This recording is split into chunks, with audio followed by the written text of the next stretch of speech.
Regularly scheduled programming will not be seen at this time so that we may bring you the Oklahoma-Nebraska football game.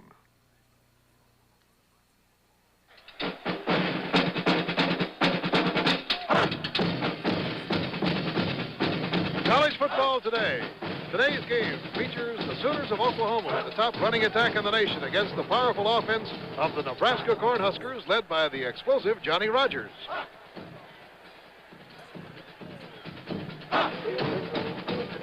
College football today is brought to you by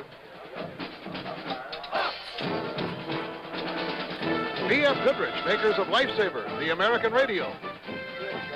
By Colt 45 malt liquor, a completely unique experience. And by General Electric television products. At General Electric, we build every television as if we were going to use it ourselves.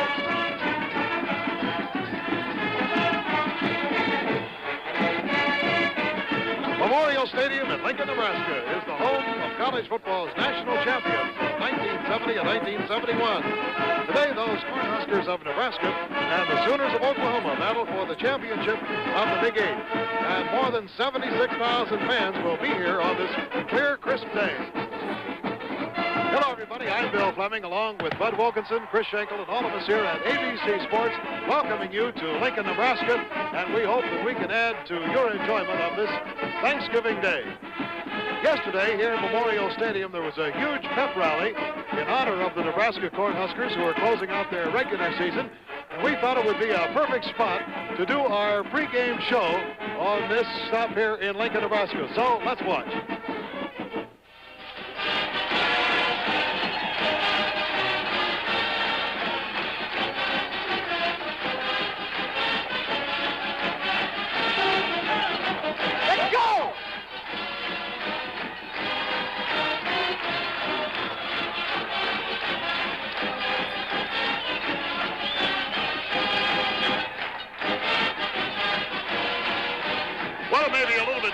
Talk about serious football with all this emotion behind us, Bud Wilkinson. But I think we should talk about the significance of this game. No place in college football will you find a game for the last 2 years that had more significance than the Oklahoma-Nebraska game. A year ago today, it was the great game of the century.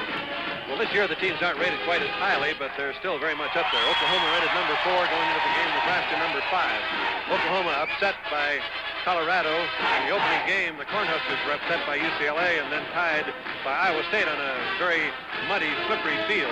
But they're two of the great teams in the country, Bill, and this is for the Big Eight Championship, and that means something here in the Midlands.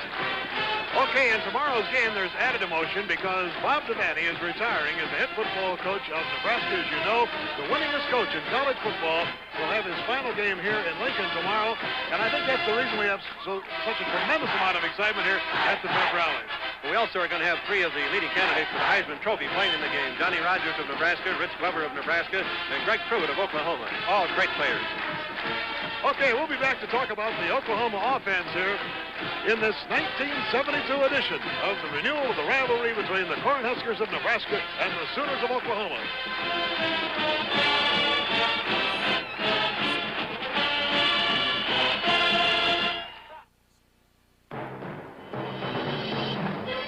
We'd like you to come along with us to see the brightest, sharpest color picture General Electric has ever put into big screen television. With GE's unique 100% solid-state modular system that runs cooler for better performance, longer life, easier servicing. General Electric Color TV for 1973. Introducing the superior-sized small motor home. Funny, it doesn't look any wider. But it is wider, 14 inches wider than a van. Taller, too, with a steel frame all around, even in the top. That's good. Inside, there's space for all the conveniences and comforts of a full-size motor home. Funny, it still doesn't look any wider. See for yourself at your Superior Motor Home dealer. Superior is what it says it is. Superior.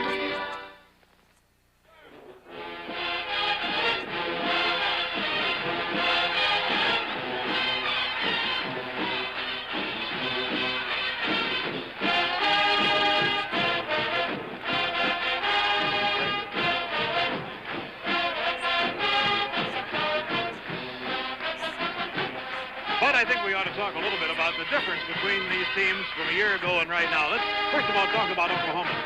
Well, Oklahoma last year was an awesome offensive football team, the best offensive team perhaps in the history of college football, but to be very honest, they were what I would call an ordinary defensive team. This year, they have become a totally balanced team. They've got a great offense, but a superior defense. They've given up only 4 touchdowns this year, and are second in the country in scoring defense, and that's a remarkable improvement. You know, in their backfield, they have 3 young men who have played together since freshmen. Wiley, Crosswhite, and Pruitt. They are now seniors. This will be the final game for them in the Big 8 Conference. And, of course, they are really something to watch. They have really brought glory to Oklahoma. Well, they're great blockers for each other, Bill, and they're also great runners, and they operate out of that awesome wishbone attack. That's the first fake to the fullback, and here's the pitch to Greg Pruitt with Wiley leading into the outside. Pruitt cuts up in, and this is why he's a Heisman Trophy candidate. And he almost waves bye-bye to the last defender. I think one of the things about Pruitt that makes him so devastatingly exciting is the fact that he carries the ball out there in such a dangerous way. Many have said it's just like carrying home a loaf of bread. Well, this is another pitch, and I can guarantee you that Nebraska will do everything they can to keep the pitch from going out to Pruitt. They'd like to keep him inside where he does not have the room to use his speed and to maneuver downfield. Joe Wiley is one of those long-legged runners that really can sprint when he gets that ball. And you can see Pruitt's block for him there on the corner man. Wiley's got breakaway speed, as does have Pruitt, and this is why the Sooners are leading the nation in rushing offense. The fullback always fakes over the ball first in the wishbone, and Leon Crosswhite is a great ball carrier and a devastating blocker. And an 18-year-old who has made the squad as a freshman is Joe Washington, and he has some of Pruitt's characteristics. And if Pruitt's ankle does not hold up today, Washington will be a very capable replacement for him because he does have almost the same degree of skill. Speaking of replacements, a fellow who had to be replaced from last year's team was All-American Jack Milton, the quarterback. Dave Robertson has done a super job of doing that. Dave, perhaps Bud is not the runner that Milton was, but I think he's a fine passer.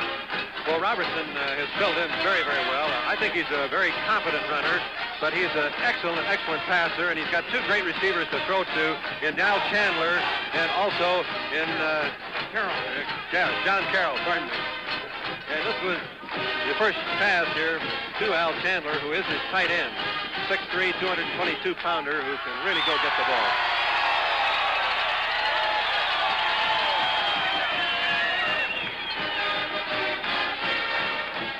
And as Carroll catches the ball here, you can see that he had beautiful position and was hit perfectly with the ball. And the same thing happens with Chandler. And I think these ground-level shots really are something to watch. He unloaded this one. Well, the wishbone has the defense drawn up very, very closely, and when Oklahoma does throw, usually they're trying to throw deep with their receivers behind them. As we mentioned a moment ago, Greg Pruitt did hurt his ankle last week against Kansas, and how fast he will be today, whether he'll be at full speed, is going to be a very important factor to the Sooners, and we'll know right after the kickoff about that. You know what, that sign you just saw there a moment ago was that Glover says that Brahaney, who is the center of Oklahoma, is just another pretty face. So we've seen a lot of humor here in the pep rally at Nebraska. In just a moment, we'll be back to talk about the Nebraska team, the defending national champions, who will say goodbye to their coach, Bob Devaney, in that game tomorrow against their hated rivals from Norman.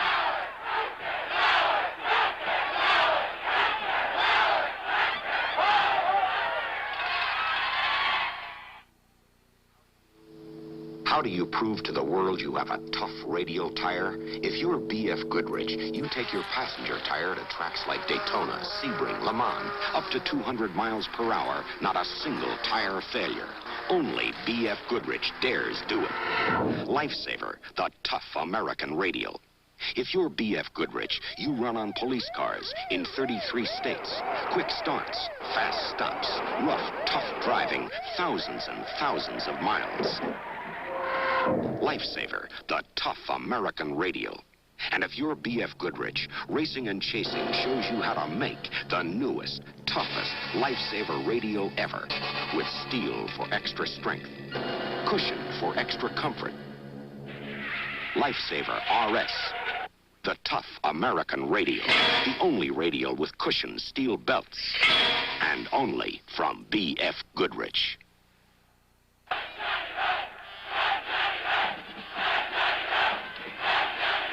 Run, Johnny, run. That can only mean one thing in the place of Lincoln, Nebraska. That's Johnny Rogers, who's attending the pep rally here.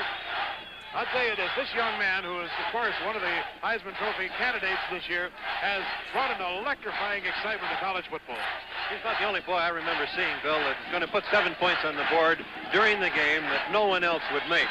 It's a little dimension that gives Nebraska what they need to have the balance that they have, and offensively, they've got the most remarkable balance of any team that I've known in a long time. They're averaging 232 yards a game passing, 235 yards a game rushing. That's just 3 yards difference. That's why their offense goes. And one statistic about Johnny Rogers that I think is just great is the fact that every 8.9 times that he touches the football, he scores a touchdown. Well, he is incredible. He's remarkable, unbelievable. All of those things people have said about him. And I think that these pictures will give you some idea of why coaches, sports writers, and fans say that this boy is perhaps the most exciting player that has been in college football in a great many years. This was last year's Oklahoma-Nebraska game, and this punt return started Nebraska to victory.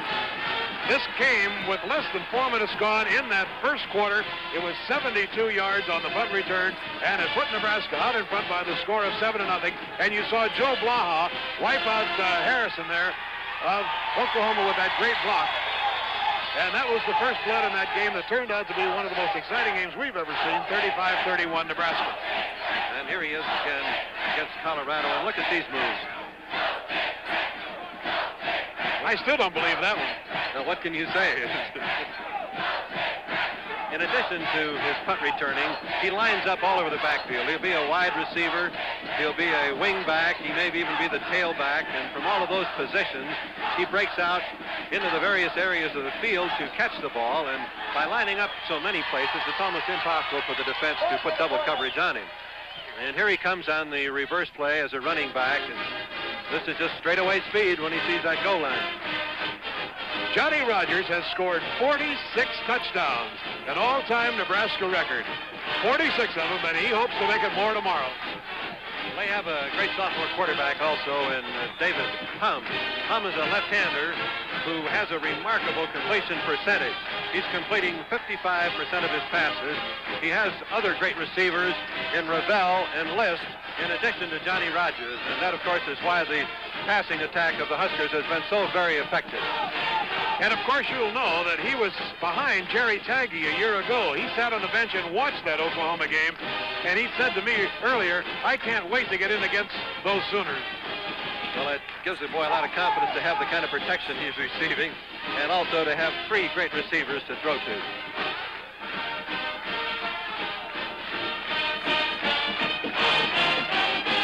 We talked about the fact that Jerry Taggy had to be replaced, but there was also a fellow on the field last year by the name of Jeff Guinea, who played a big role in the Nebraska victory. Well, I think that if Nebraska is at all weaker than they were a year ago, it's because they don't have the back that can hit the consistent yardage. But Olds at fullback and Dixon at tailback are both remarkable players, and from their I formation, they have great power. This is the basis of their I formation attack. Olds leading, blocking one-on-one and breaking it open for Gary Dixon. What a hole. Well, there are lots of those with those big linemen blocking.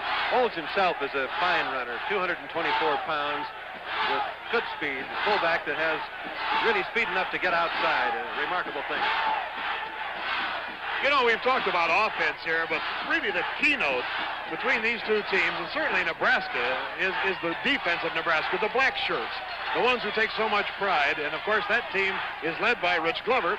But Oklahoma has a pretty good middle guard, too, in Lucius Selman, who's only a junior and who will be back next year. Well, both of these men play their positions in the same way. They'll be crowding the center right up on his nose, and they'll try to defeat the center, and so far they've defeated every center they've played against. It requires the offense now to double-team them, and when they start double-teaming one man in the middle, there's a lot of openings for their teammates on defense to spill through and make the bad play. So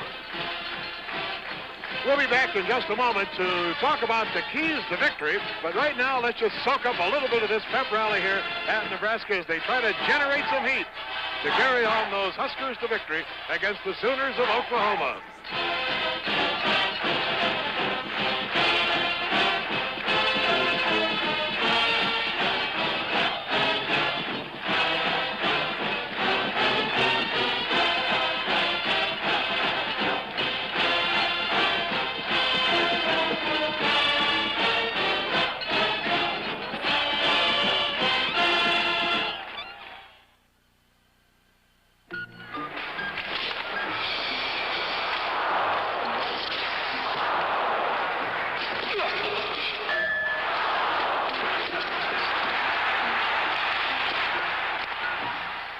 dull and commonplace occurrences of day-to-day living, one thing stands out as a completely unique experience.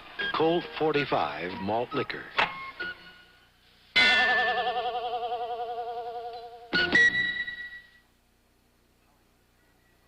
How do you prove to the world you have a tough radial tire? If you're B.F. Goodrich, run on police cars in 33 states for thousands of punishing miles. Lifesaver, the tough American radial.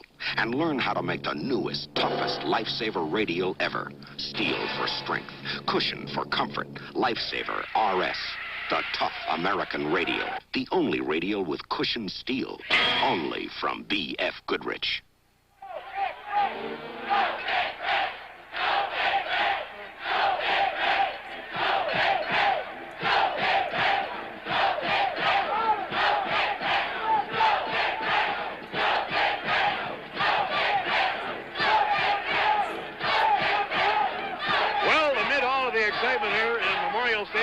Nebraska. Let's talk about the keys to victory, Bud. Well, from the standpoint of Nebraska, it's very simple and very basic. Stop the Oklahoma running attack. If you're looking at it from the side of the Sooners, you've got to stop the Nebraska passing first. Above all, keep Johnny Rodgers from one of those breakaway touchdowns. And the Sooners, with their high-risk offense, cannot afford to have more than 2 turnovers if they expect to win. Well, I suppose as a fitting climax to our pep rally show today, we should just simply turn around and ask these fans who's going to win. But I don't think there'd be much of a question in answering that, so we'll just say, suck it up a little bit. And this has been the College Football Today show coming to you from Memorial Stadium here in Lincoln, the pep rally, which originated yesterday to spur this team on to win over Oklahoma to try to make it number 4 in a row over the Sooners.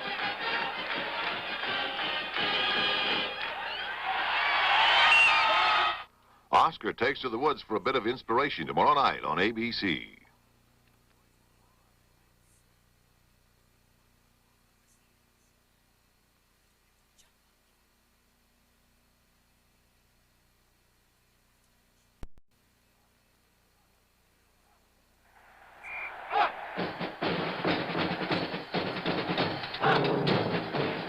College football. In today's game, the Sugar Bowl-bound Sooners of Oklahoma meet the Nebraska Cornhuskers in a showdown between 2 of the nation's top 5 teams. NCAA College Football, another ABC Sports exclusive, is brought to you by Texaco and the many thousands of retailers and distributors in all 50 states. Trust Texaco to have the right gasoline for you. By Chevrolet, who's building a better way to see the USA. By New York Life Insurance Company and your local New York Life agent. And by Miles Laboratories Incorporated, makers of Alka-Seltzer. For relief of headache and upset stomach, Alka-Seltzer.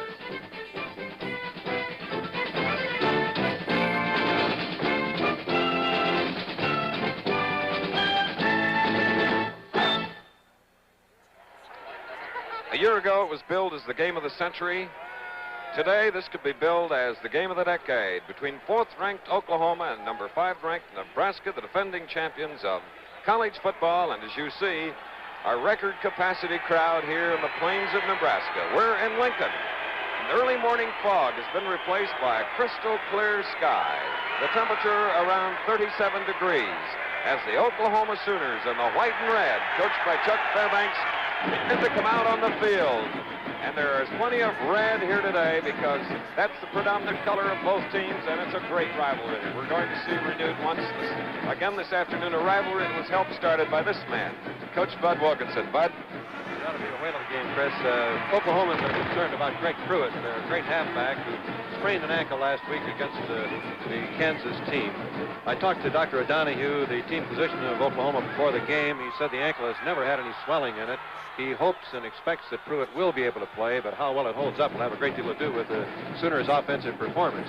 We do have a marvelous rankings of these two teams. Their statistics, and this is Pruitt here, as you can see, swinging out around, and a little bit of a limp there, but when the adrenaline gets to flowing, Chris, and the game is really on, I think that limp will go away.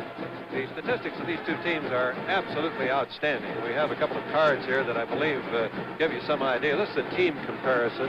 And you can see their rankings nationally, their record, the points scored, both prolific scoring teams and also points allowed.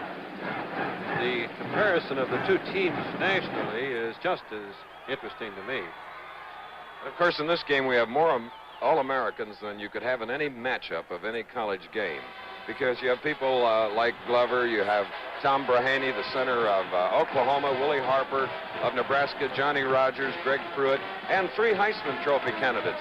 Yes, and Johnny Rogers is really something. The University of Nebraska's coaching staff, particularly Bob Devaney, who incidentally is coaching his last game in the stadium today, has done a remarkable job of putting this boy where it's almost impossible to find him offensively. Johnny will line up all over the place. You like to double team him defensively, but he'll be at the flanker position, as you see. He'll move into a slot position. He may move in and become a wingback. And from that wingback position, he may break the huddle, and this time he'd be lined up at tailback. And then he'll go through those same formations to the opposite side. Here he is now at a wide flanker. So the defense can see him come out of the huddle, but it's almost impossible to play him 2-on-1 because he can line up all of those places, and then he'll also pick up and go in motion. So remembers number 20 for Nebraska, Rogers, number 30, Pruitt of Oklahoma. We have a lot to be thankful for, and we're very thankful that Bill Fleming is on our announcing staff here at ABC. He's down in the field in the sunshine where it's starting to warm as the action is about to get underway. Here are the stars of the game. Bill Fleming to introduce them. Thank you very much, Chris. Ladies and gentlemen, here are the lineups for today's game. First of all, for the Sooners of Oklahoma. At left end from Sacramento, California, number 36, Pete Halfman. At left tackle from Poplar Bluff, Missouri, number 97, Derlin Moore. At middle guard from Eufaula, Oklahoma, number 98, Lucius Selman. At right tackle from Oklahoma City, number 96, Ray Hamilton. At right end from Milwaukee, Wisconsin, number 31, Vic Kearney. At linebacker from Houston, Texas, number 44, David Smith. A linebacker from Spiro, Oklahoma, number 43, Rod Schote. Left cornerback from Watonga, Oklahoma, number 26, Larry Roach. Right cornerback from Houston, Texas, number 28, Kenneth Pope. Strong safety from Oklahoma, number 19, Randy Hughes. And safety from Littleton, Colorado, number 16, Dan Ruster. And the head coach of the Sooners, Chuck Fairbanks. And now for the Cornhuskers of Nebraska. Split end from Sierra Madre, California, 84, Bob Ravel. And left tackle from East Orange, New Jersey, number 72, Darrell White. And left guard from Fremont, Nebraska, number 67, Dan Anderson. At center from Melrose Park, Illinois, number 54, Captain Doug Dumler. And right guard from Ord, Nebraska, number 62, Mike Barron. Right tackle from Toledo, Ohio, number 70, Marvin Crenshaw.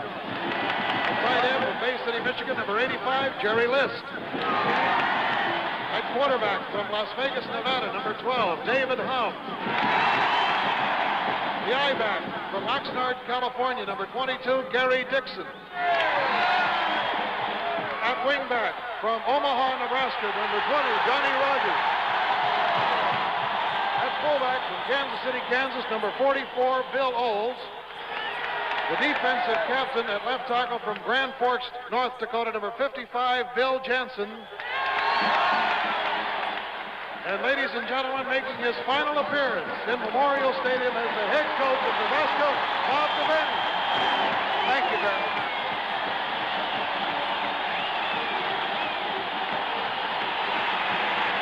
A standing ovation for Bob Devaney. Great coach, and there are his players, the defending national champions, who will meet their rivals in a few moments. Oklahoma. We'll be back. Where do you find all-pro quarterback Bart Starr? Right here in the Yellow Pages under automobile dealers. Bart, how do the Yellow Pages work for you? Well, the Yellow Pages is a vital part of our total advertising program. In fact, we're so pleased with the results that we've increased the size of our ad in the Yellow Pages, and we've doubled our listings. We've doubled something else, too. That's our business. Remember, 3 out of 4 prospects let their fingers do the walking. Advertise in the Yellow Pages. Talk about unsettled stomachs. There are times. Hey, you're going to talk, you're going to play. When things get a little unsettled. So does my head. My stomach. Read 'em and weep. I can take losing. And I can't take the pastrami. Luckily, there's Alka-Seltzer. Alka-Seltzer starts to work as you drink it to settle your upset stomach. For your upset stomach and headache, Take Alka-Seltzer. My stomach feels much better. Nebraska won the toss. They will receive. Moving from left to right, and on the near side, number 20, who averages 23 yards on kickoff returns, the sensational Johnny Rogers. Also deep, number 24, Rich Baugh, as John Carroll, number 10. A split in for the Oklahoma offense will move to the ball, teed up on the 40-yard line. This is a Thanksgiving Day classic, and we hope it adds to your holiday cheer on this beautiful afternoon in Lincoln. Chilly, but perfect for NCAA college football. What a way to spend a Thanksgiving afternoon. John Carroll moves to the ball now. Let's see if he kicks away from Rogers. A beautiful high kick. And Johnny has it, 5, 10, 15. Breaking through, but a beautiful, sure tackle on the part of Ron Waters of the Oklahoma Sooners, just across the 25, as Rogers exceeds his average, bringing it back 28 yards. For Nebraska, up front, Bob Ravel, 84. The other end is Jerry List, number 85. White, along with Crenshaw, the tackles, Anderson and Barron, the guards, and a great center, Dumbler, while Hummer's the quarterback, 22 Dixon, 44 Olds, and 20 Rogers. Ravel split to the far side of the field, 1st and 10 from, let's call it the 26. And Gary Dixon of Oxnard, California, number 22, a senior, carried on the first play. Nebraska will be in multiple formations. They were in the I wing that time, which is their basic formation, along with the spread. But they will be in 6 or 8 different formations, moving Johnny Rogers to different spots on the offensive team. Bob Ravel, also a native of California, the far side. That's Rogers in the slot at the top of your screen on a 2nd and 7 from the 29.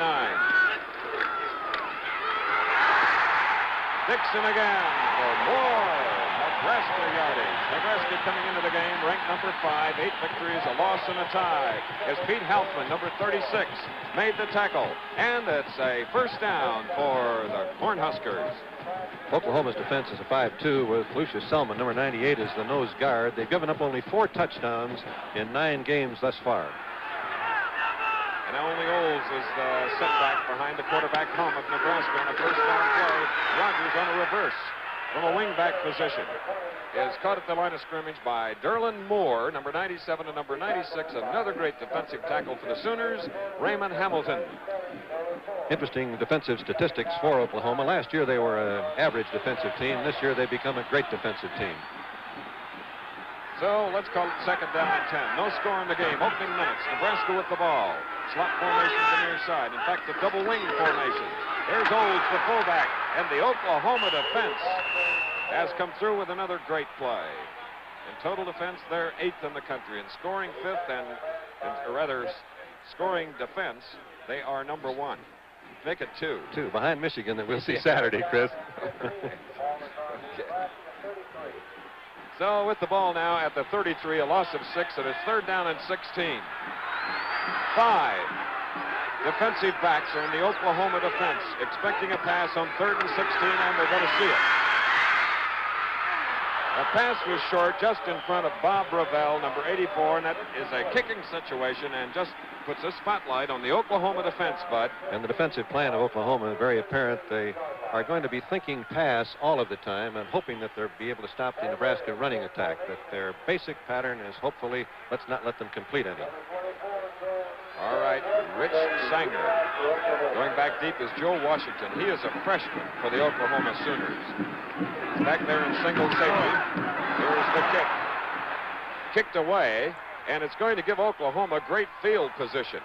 Just inside their own 40. So the Sooners have an opportunity now to try to move the ball following a 28-yard punt by the Cornhuskers.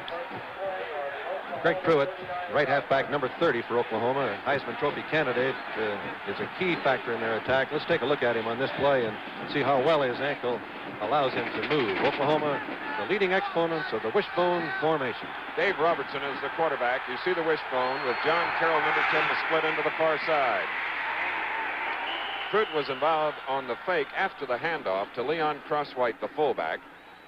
And the Sooners moved from their own 39 across the 40. Let's see where the referee, Vance Carlson, has spotted the ball. Let's call it the 43. Key factor for Oklahoma is the yardage they make on first down, and we'll keep track of that for you. They need to be ahead of the defense on down and distance to have the wishbone function properly. Carroll to the far side. 2nd down and 6 from the Oklahoma 43. No score. Well, there's one thing for sure. Greg Pruitt can leap. There's nothing wrong with his takeoff. Number 30, the native of Houston, there he is, was stopped by number 79, Rich Glover, and number 90, John Dutton of the great Nebraska defense at the 49, Bud. The individual statistics of the Oklahoma backs are amazing. Wiley's averaging 5.5 yards a try. Crosswhite, the fullback, 4.8 a try. Greg Pruitt, 6.3 a try. Oklahoma scored 7 touchdowns passing, 37 touchdowns rushing, with a 1st and 10 at the 49. Carroll to the far side. Crosswhite. It appears that Crosswhite has gotten into Nebraska territory across the midfield stripe, and he just made it to that point. Bringing up a 2nd down here in Lincoln is John Pitts, 56, one of the linebackers for Nebraska, made the stop. There you see the Nebraska defense on the left, and All-American Willie Harper's number 81 coming to the near side of the field. And Rich Glover is right on the ball, number 79. Tom Brahaney, number 54, at All-American center. Head-to-head, look how close they are. On a 2nd down and 8. Robertson. Albert Chandler, number 82, couldn't pull it in. He had him open. He really did. He sure did. The Nebraska defense is based on the skill of Rich Glover playing over the center. Glover is so quick and fast and strong that he can defeat the center almost all of the time. And when they start double teaming him, then that means, of course, that someone else has an opportunity to come home free. Watch him as he lines up and crowds the center this time. The officials moved the ball the length of a football to the midfield stripe. Now, that's an error. That little length of a football could be important. Okay. There's Glover. And Robertson back to pass. And it was batted down by number 90, John Dutton, 6 feet 7, 248 pounds.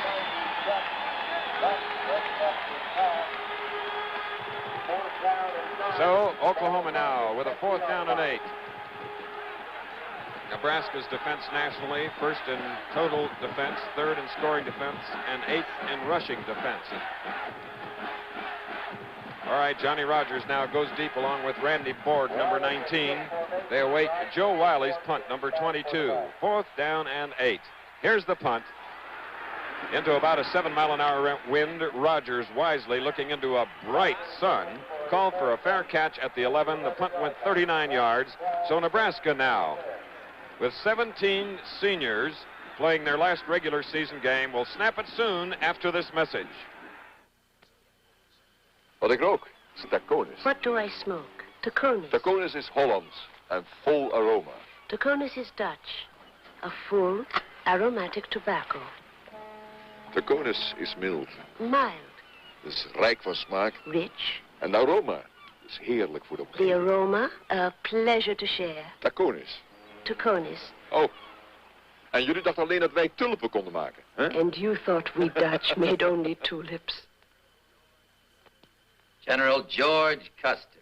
General Joseph Johnston. The blue. The gray. Yankee pot roast. Southern fried chicken. Moonlight in Vermont. Stars fell on Alabama. New York life insurance. New York Life. I was a New York life policy owner. Really? I was a New York Life agent. Live and learn.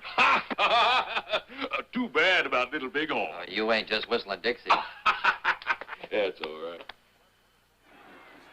Well, Bud, one of the many signs around Cornhusker Stadium, Memorial Stadium here, that, of course, referring to Alabama, a team that's going to play Texas in the Cotton Bowl, while Nebraska plays Notre Dame in the Orange Bowl, and Oklahoma plays Penn State in the Sugar Bowl. Jeff Moran and Dan Kroger are in the backfield now. From the 11, Hum. Fine defensive play on Bob Ravel by number 28, Kenneth Pope of Galveston, Texas. So Bob Devaney, who has plenty of depth, has sophomore Jeff Moran, number 30, a native of South Dakota, number 46, junior Maury Damkroger in the backfield. Johnny Rogers is there as we look at Dave Hum, a sophomore, 6'2", 186, with a 2nd and 10 from the 11.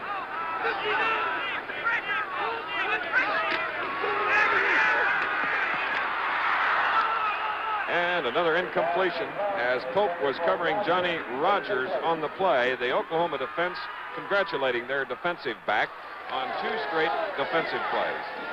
These two teams are like fighters sparring with each other. They both have so many weapons. They're both so strong. They both have been in there when the pressure's on, just as it is this afternoon. And this game will get increasingly interesting. Nebraska averaging 44.7 points a game. Now with a 3rd and 10 from their own 11. No score in this game. Fine call.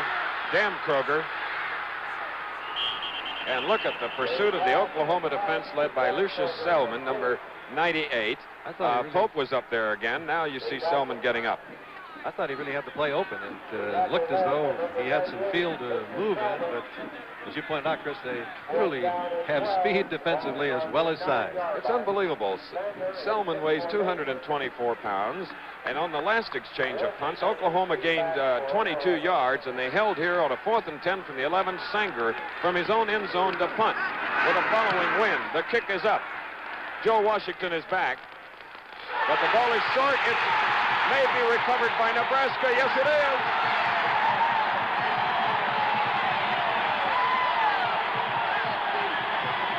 Kenneth Pope, who had those 2 fine defensive plays, fumbled the ball, and Moran of Nebraska recovered it at the Oklahoma 49. Take a look at it again. Fair catch. He simply didn't move up quickly enough to get to it. And, of course, he didn't have any help back there with the Nebraska coverage. All of the red shirts on top of the ball. Now from the Oklahoma 49, 1st down, no score in the game. Hum handing off to the deep back. Dixon, number 22. And the advance is inside the Oklahoma 45. Well, Nebraska has its first opportunity on a fumbled fair catch. They're in the red jerseys with the white helmets. The Oklahoma defense now forming. 4 men coming up on the line. Doug Dumler is the captain of Nebraska. He centers the ball. 2nd down and 4. Dan Kroger, number 46 carrying, and Rod Schote of Spiro, Oklahoma, a sophomore linebacker, made the tackle. Let's take another look at Schote. Schote, 209 pounds, number 43, reading, moving to the outside. He's going to be one of the great linebackers in Oklahoma history. This boy has really improved as the season's gone along. That's the speed and the strength that you're looking for. Now the first string is in on 3rd down and 4 for Nebraska, a double wing formation. David Hum. Jerry List, the tight end, number 85, holding it in. 1st down, Nebraska. David Smith on the tackle, number 44. That fumble punt, Oklahoma had really controlled them well, and they had the misfortune to drop the punt and lose the field position. They were almost ready to move in at least to field goal range themselves. Fast-moving 1st quarter, 9:19 to go. There's no score. 1st and 10 for Nebraska at the 29. Gary Dixon coming into this game. Dixon had scored 8 touchdowns for the Cornhuskers. Selman, number 98, on the tackle, joined by Pete Helfman, number 36. And you'll notice that Nebraska rarely is in the same formation 2 plays in a row. They don't like to give the defense a chance to read the formation and get tendencies from it. In order to avoid that, they change the formation every down. 2nd down and 9 now for the Cornhuskers at the Oklahoma 28. No score if you just joined us. David Hum. What a hit by Pope.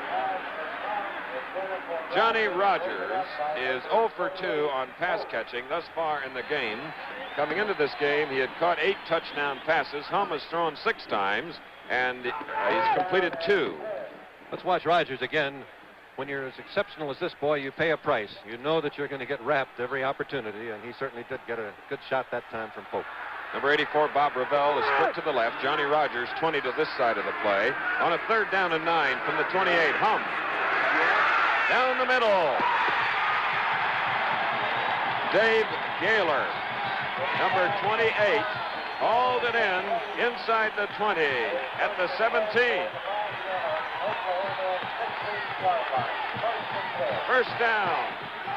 So the Cornhuskers, who recovered a muffed fair catch following a punt, have moved from the Oklahoma 49 to the Oklahoma 17. First down. Nebraska favored in the game. Gaylor. And Gaylor moves the ball to about the 14, a gain of 3 or 4. Thus far, Oklahoma has not elected to put any big rush on Hum. They've tried to drop people back to cover. I would guess that they'll change that pattern and try to get to Hum as the game progresses. 7 minutes, 56 seconds remaining in the first quarter. There's no score. You just joined us. It's Nebraska in the red jerseys. The defending national champions going against Oklahoma in white. 2nd and 7 from the Oklahoma 14. Olds is the lone setback, blocking the end.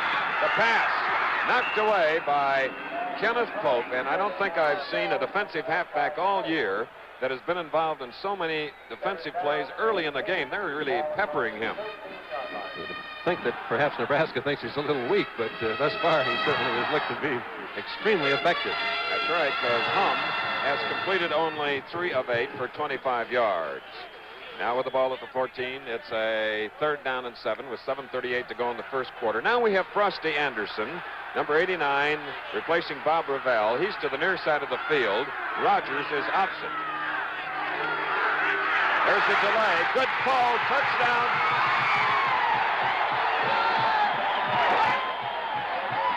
Bill Olds. A lone setback. Scores.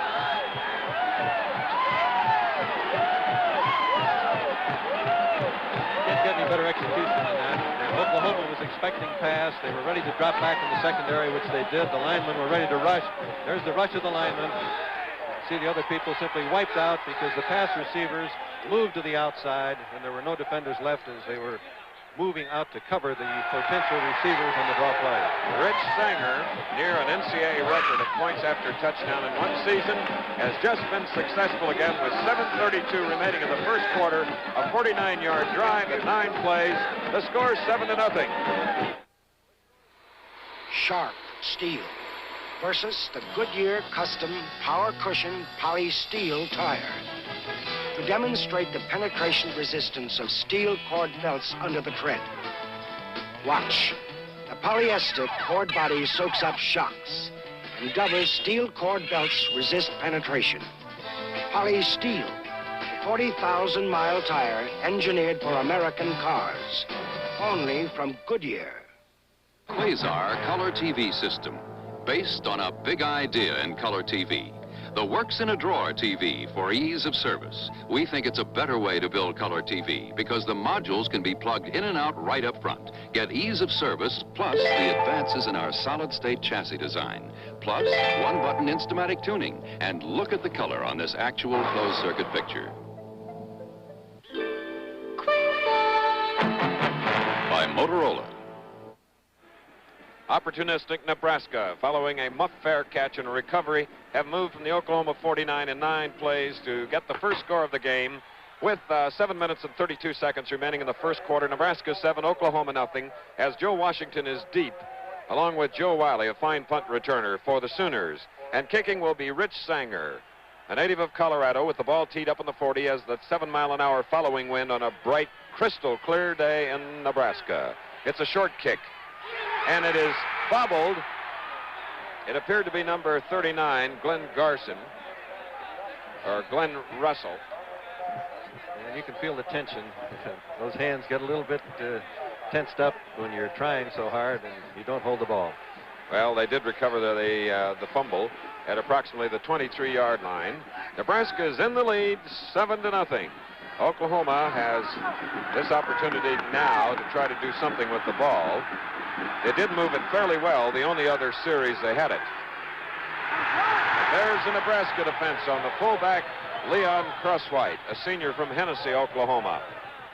Oklahoma's first possession on first down, they made 4 yards, and that kept them ahead down and distance-wise. The next 2 first downs, they've made nothing on first down, and that really relaxes the defense against the wishbone. Don't forget on the double header here on ABC, tonight at 9 Eastern Time, It'll be Texas, the Longhorns, and Texas A&M right here on ABC.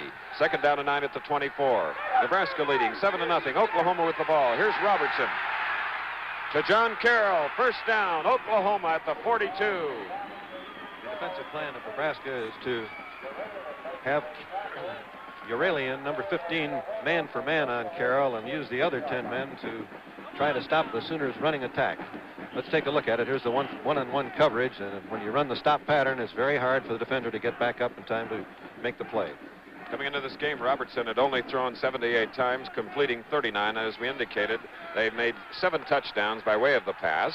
Here's a 1st and 10 at the 42. Nebraska leading 7-0 with 6:30 to go. First quarter. Leon Crosswhite across the 45. Jim Branch, number 51 of Chicago, Illinois, making the tackle for the Nebraska defense, which includes Manstedt, Jansen, Glover, Pitts, Dutton, Harper, along with Blahak, Mason, Borg, and Zarelian.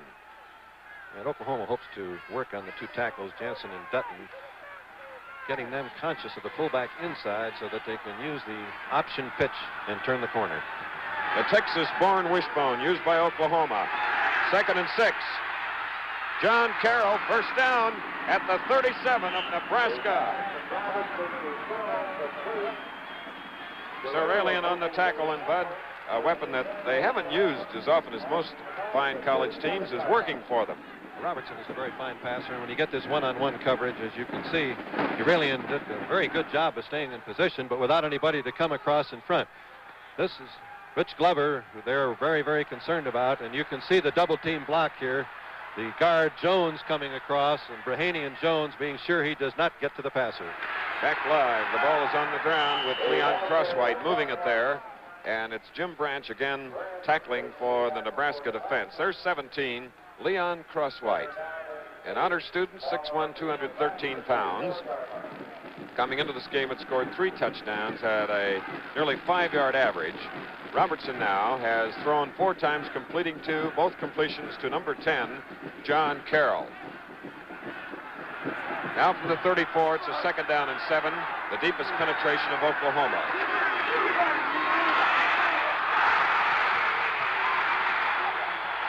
And Nebraska recovers a Crosswhite fumble. The 2nd break for the Cornhuskers. Joe Blahak, number 27, from Columbus, Nebraska. Fine defensive player, comes up with a ball, and the Sooners are having their share of tough luck. If you have to fumble it, Chris, that's a much better part of the field. Yes. Where the punt occurred. That's right. The punt was fumbled on the Oklahoma 49. This is at the Nebraska 19. Bob Ravel is in that split end. He's off to the near side of the field. Maury Damkroger, number 46, a 215-pounder, carrying on the play from the 19. Nebraska in the lead by a score of 7-0 with 4 minutes and 39 seconds left in the first quarter. As we look at Coach Bob Devaney, what a record he has had, or rather Chuck Fairbanks. Fairbanks, who is going for his 50th win at Oklahoma. Those little hand signals setting up the defense. Johnny Rogers getting a little double coverage out on the far side of the field here at Memorial Stadium. We had included Selman, Lucius Selman, and Kenny Pope, number 28. And there's a loss on the play. Back to the 18, so it'll be a 3rd down and 11. Let's watch number 96, Ray Hamilton, the Sooners' right tackle, 6'1", 240-pound senior, reading the play, shaking off the block of White, and getting to Rogers as he tried to turn the corner. 3rd down and 11. Johnny Rogers. And it's very close to that forward stake. Rod Schote, number 43, and Dan Ruster, number 16, in on the play as the referee, Vance Carlson, looks to the far side, indicating that they need that much for a 1st down, but it brings up a 4th down deep in their own territory at approximately the 28. There's the yardage necessary, and it's going to be a Nebraska punt. Rich Sanger will do the kicking. We have Joe Washington deep, number 24. Here's the kick. It's going to be hard to handle. And wisely, Washington backs off. Because look at the number of red Cornhusker jerseys there, including Mike Barron. A 45-yard punt with Nebraska in the lead. 2:58 to go, first quarter, 7-0.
Record press coverage here at Memorial Stadium before over 76,000 fans. You can see it's a beautiful day, and on the artificial turf, Nebraska's in the lead, 7-0 with 2:58 to go in the first quarter.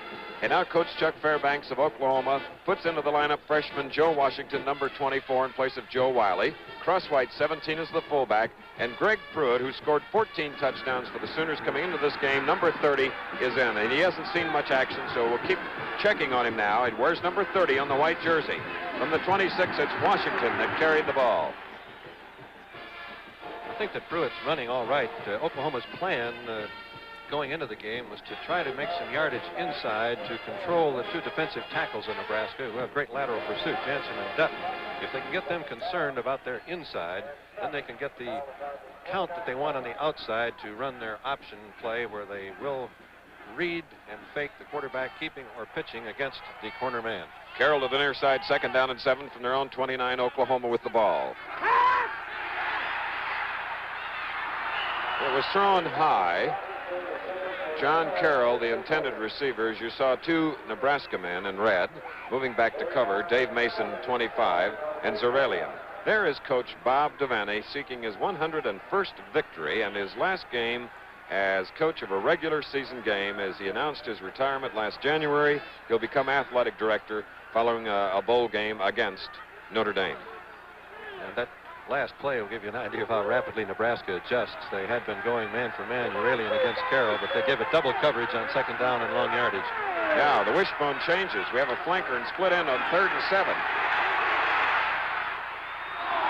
Again, too high. Intended for Greg Pruitt, who comes limping back toward the huddle, but now to the near sideline because it's a 4th down and 7.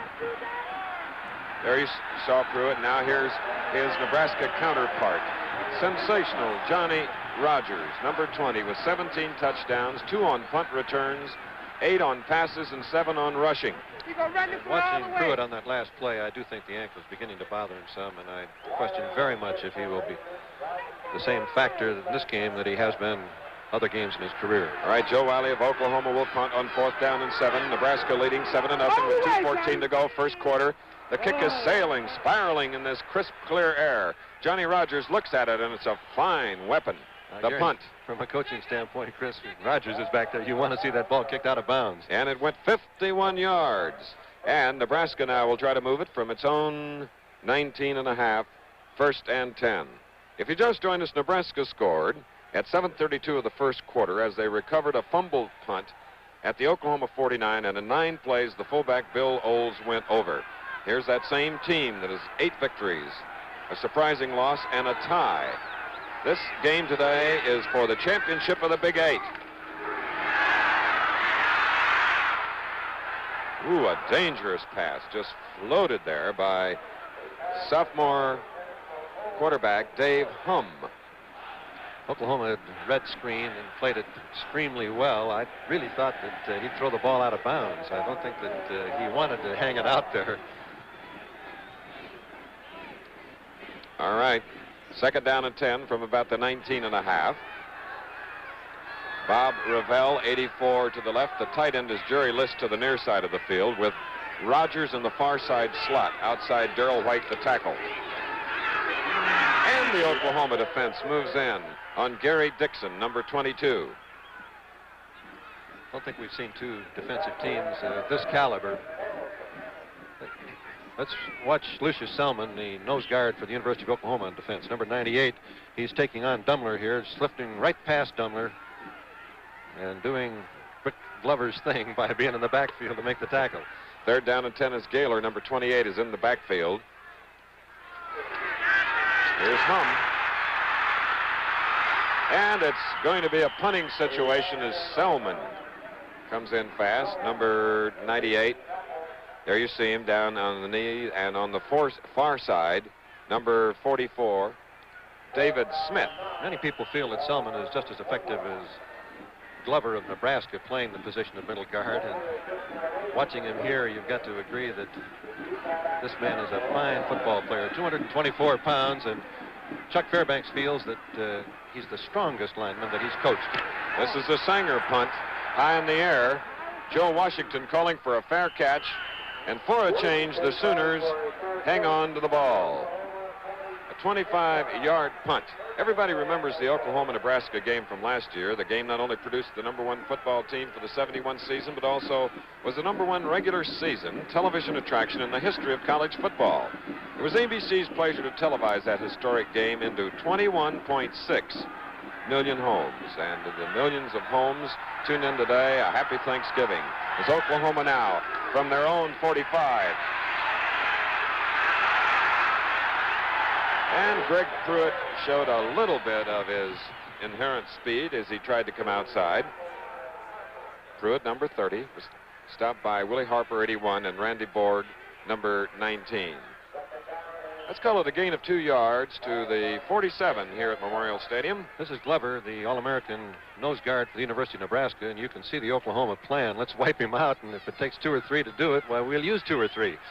Second down and 8 now for the Sooners. The score, Nebraska 7, Oklahoma nothing. 42 seconds, first quarter. And Joe Washington from Port Arthur, Texas, carried on the play. Across midfield, John Dutton on the tackle along with Willie Harper, 81, and Rich Glover. That's Glover again, replay. This is a little counter fake. You can see him reading, coming back and defeating Brahaney to make the tackle. Grant Burgett is in the lineup now, replacing Pruitt. He wears number 25 on his jersey, as we saw Chandler, 82, and now 15, Dave Robertson, as Carroll splits to the near side on third down and 5. Crosswhite. First down for Oklahoma at the 39 of Nebraska. And exceptional faking that time by Robertson. After handling the ball to Crosswhite, the first man, he carried out the fakes remarkably well. Crosswhite, Leon Crosswhite limping now. The big 213-pound fullback at a time that's been called. But as we look at the clock, it's not time. Time has run out here in the first quarter. And the Nebraska Cornhuskers, favored in this game on their home field, are in a 7-0 lead after they went 49 yards in 9 plays to score. Be back with the second quarter in a minute. New York Life helps answer the question. Richard Backus, 26, wife, pension plan, $37,600. Adam Kurt, 41, wife, 2 children, mortgage, $115,000. Peter Hawk, age 32. These people all asked a New York Life agent how much life insurance is enough. Based on the agent's thorough analysis of their specific needs, this computer gives a complete, accurate answer. How much life insurance is enough for you? Ask your New York Life agent. Why are these cars smiling? Because they're Vegas. And Vegas are very happy cars. They enjoy their work. They enjoy being driven. That's one thing that sets Vega apart from the average little car.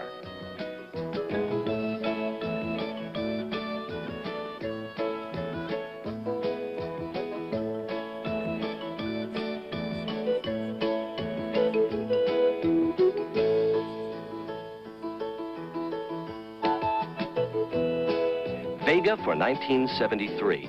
More smiles per gallon than the average little car, for about the same kind of money as an average little car. Just because it's better doesn't mean it's more.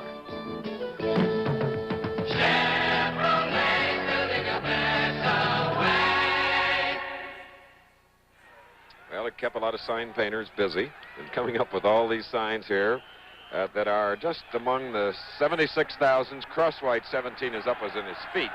But Chuck Fairbanks has 24 Washington, Klein Russell 39, and Burgett 25 in the backfield on a 1st and 10 from their own 39. Burgett carrying on the play. This is the first play of the second quarter, so now the Sooners are moving in a different direction.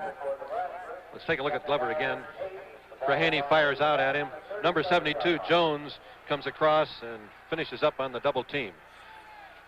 Oklahoma beginning to hurt a little bit at fullback. Crosswhite out. The backup, Welch, did not make the trip. He's had a shoulder separation, and so they're down to their 3rd fullback.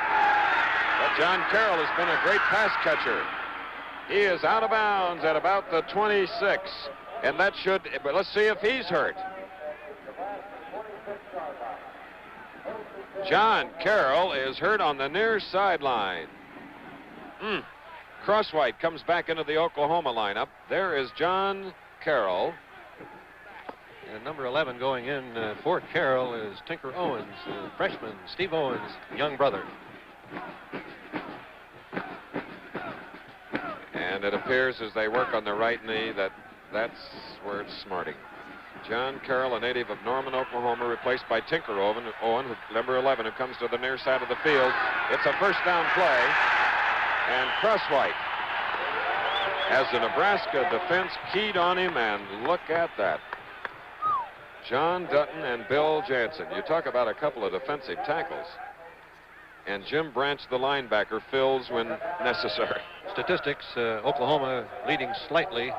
The statistic that doesn't show are 2 fumbles by Oklahoma recovered by Nebraska, which are the key plays thus far.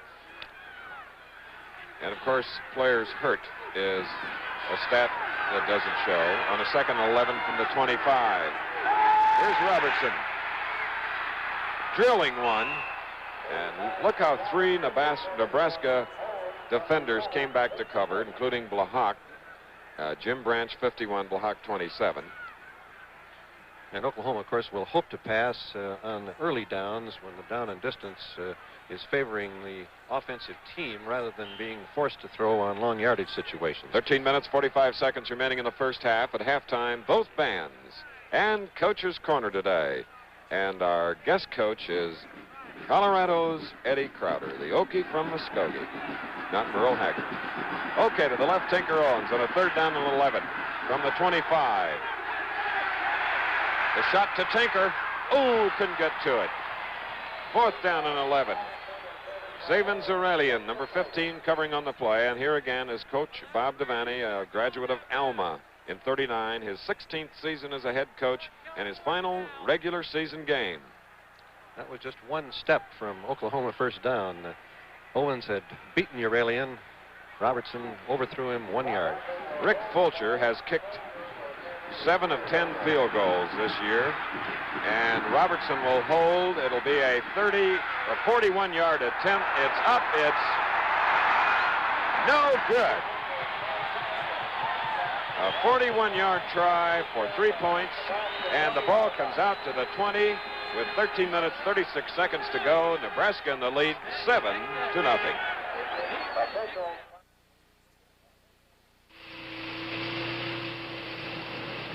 Automobile shock absorbers are nothing new. For over 50 years, they've been used to absorb road bumps. Well, General Motors took this principle and turned it around to help absorb front-end bumps. That's the secret behind the new General Motors bumper, which is on many new GM cars. An energy-absorbing device or shock absorber that gives on minor impact like this. This new bumper system is designed to work in extreme heat, in conditions of cold, and when it's caked with mud. You can still jack it up. This new GM bumper wasn't the easiest solution to better bumpers, but we feel it's one of the best. A good-looking bumper that can take it. Nebraska leading 7-0. They'll snap the ball from their own 20 following a missed 41-yard field goal. John Carroll, the offensive end for Oklahoma, re-injured his right knee, but the trainer feels he'll be back in the lineup next time Oklahoma gets the ball. Nebraska has it at the 20. We're in the second quarter, 13:36 to go. Hum. It was intended for Johnny Rogers, who was hit hard and is down. Larry Roach timed the hit defensively perfect. The balance of this Nebraska team passing and running is amazing. In the first quarter, you probably noticed Nebraska made 30 yards rushing, 35 yards passing. Let's watch Rogers here getting hit. He was stretched out. The blow came underneath him, and he lit on his head and on his shoulders. Shows you that there is room in football for little men. Rogers little, and the man that hit him little, comparatively speaking, 5'11", 178, Larry Roach.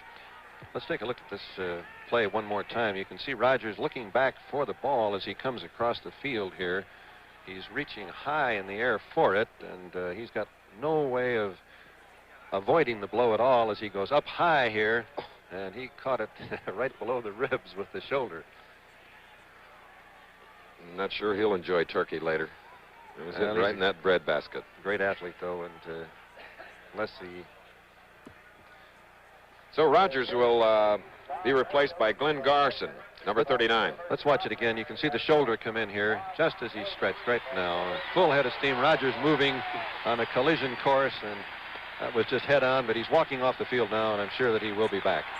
Johnny Rogers, who's recovered from many things, goes to the far sideline on his own steam. Garson, number 39 from Fullerton, California, junior, a 6-footer, 184, is in the lineup.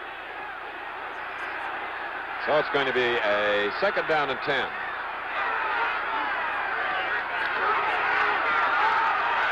The delay to Maury Damkroger, the reserve fullback, number 46, and Selman was there again. Getting back, excuse me, Chris, to that balance factor of this Nebraska offensive team. Going into this game, they had averaged 232 yards a game passing and 235 yards a game rushing. So they have perfect balance between their running attack and their passing attack. All right, Jeff Moran is in, number 30. Third down and 8. Pass blocking is just tremendous for David Hum. Garson was the intended receiver, that junior replacement for Johnny Rogers, and it brings up a 4th down and 8 for the Cornhuskers, who have that 7-0 lead with 12:59 remaining in the first half of play. The Oklahoma defense, except for the one drive, has really been dominant.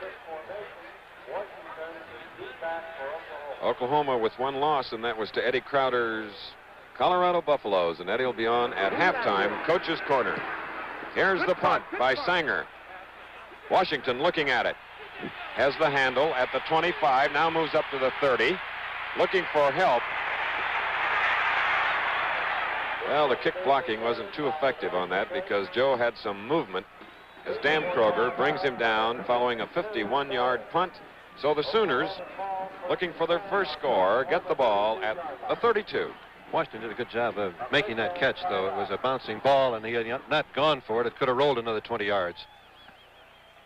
Will return as Nebraska leads 7-0. You paid too much for car insurance. Your independent insurance agent thinks so, and the fine companies he represents think so. You see, you set the rates every time you edge past the speed limit or try and beat a light. People make insurance rates by the way they drive. What your independent agent can do is get you the best insurance protection at the best rates. He gives you a choice of leading companies like these. See a pro where you find the symbol. Who's got 'em smiling big? Who do they really dig? Ooh. Big M.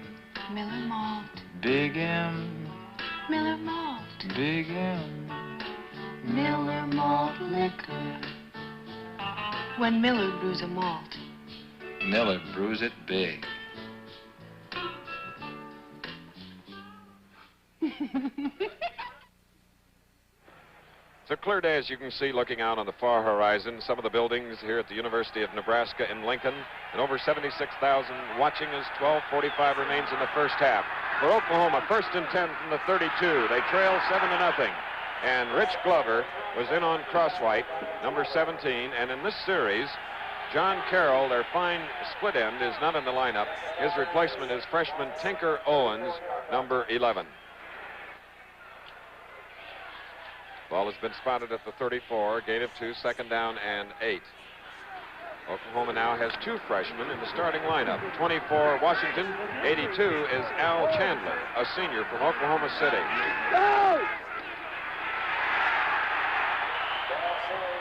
First-year man, Washington, number 24 from Port Arthur, carrying on the play.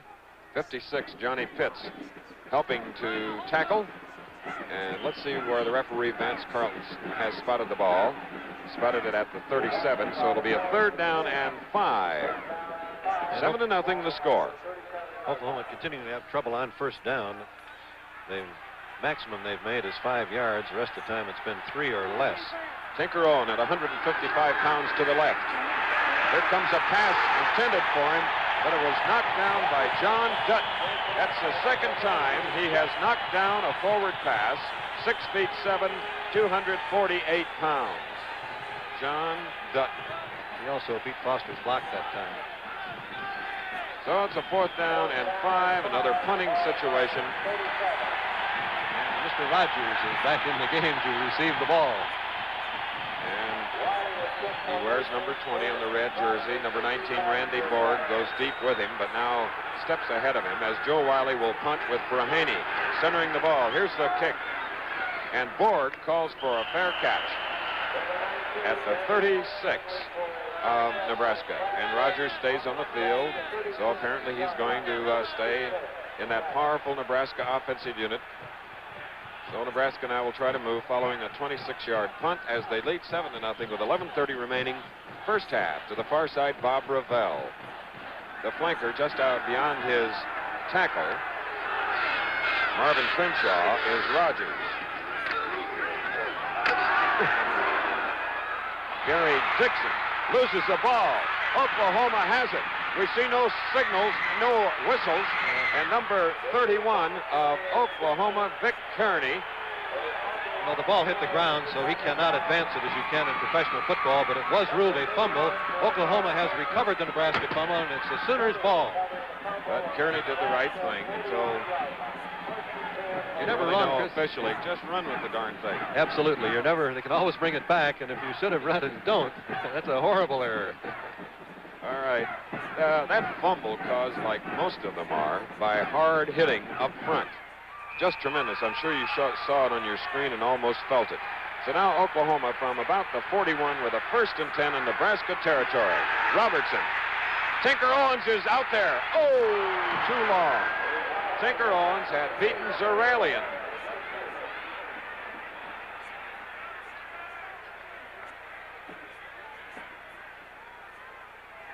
So it'll be a 2nd down and 10 here at Memorial Stadium in Lincoln, Nebraska. With 11:13 to go, first half, it is 7-0. Turnovers, 1 Nebraska and 2 for Oklahoma. All 3 fumble recoveries.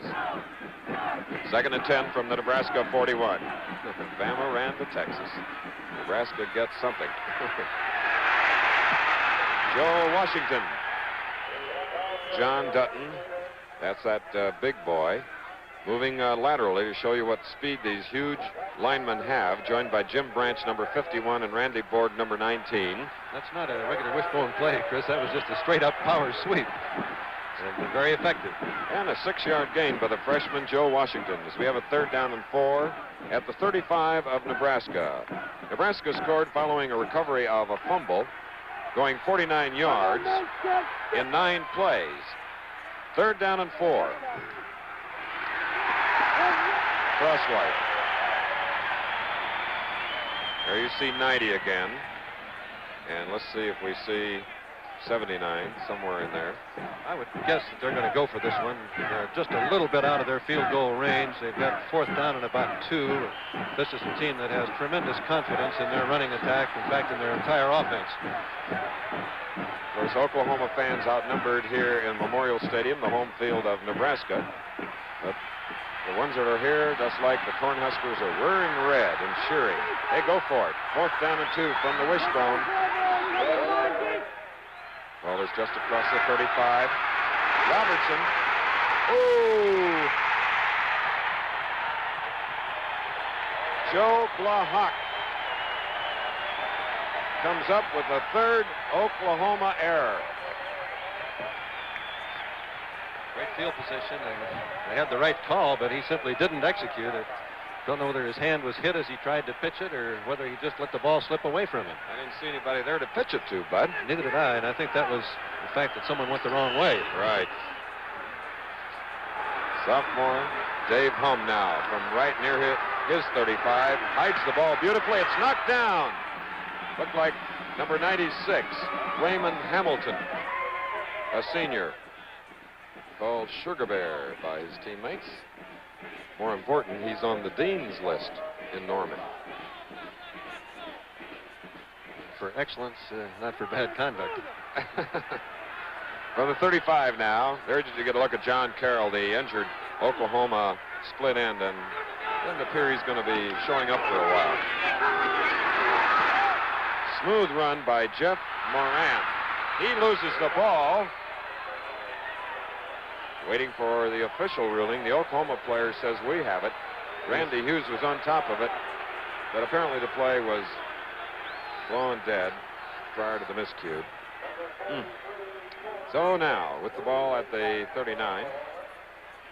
Let's take another look at number 43 for Oklahoma, their great linebacker, Rod Schote. He's driven back here by Anderson, but he recovers, fights through, and the ball popped loose, and that's one of those very questionable things. I don't know whether he was down before that ball popped loose or whether he wasn't. It was certainly marginal. From the 39, third down and 6. Johnny Rogers.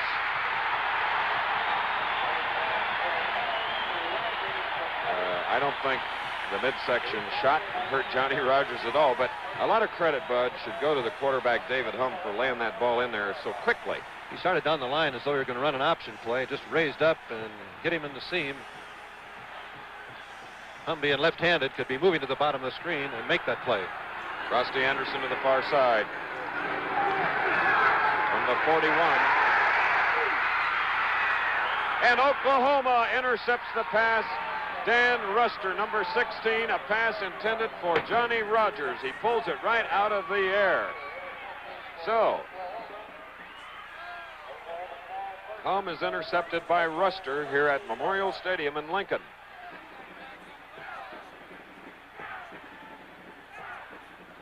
There it is again.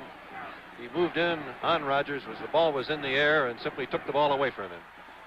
Two great defensive teams, and thus far a classic defensive struggle. Oklahoma's lost 3 of 4 fumbles. Nebraska's lost 1 of 2.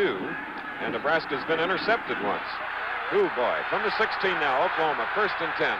Dave Robertson has Tinker Owens to the far side. And Crosswhite carries. And the Nebraska defense with John Dutton, 90, and 79, Rich Glover, there to stop the fullback. Gets to the 17-yard line, so it'll be 2nd down and 9. Nebraska leading 7-0 with 8 minutes, 11 seconds to go in the first half. Nebraska's scoring drive at 7:32 of the first quarter, 49 yards, 9 plays as they recovered a muffed fair catch. Joe Washington carrying on the play, and as you see, he moved from the 17 just across the 20. Monty Johnson, number 37, Bloomington, Minnesota, a senior, made the tackle. So with the ball at the 21, it's a 3rd down and 5 for the Sooners. There you see Dave Robertson, the senior.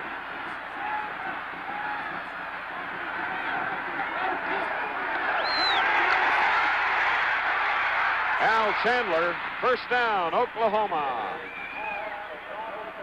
Chandler, who had caught 9 passes this year with a 22-yard average and 2 touchdowns, gets his first of the day as Joe Blahak was covering him on the play. And number 81, Willie Harper, Nebraska's All-American defensive right end, was really criticizing himself for not being in there to force the play. Robertson now has thrown 12 times, completing 4 for 62 yards. 7-0, Nebraska leading. 7:22 to go, first half.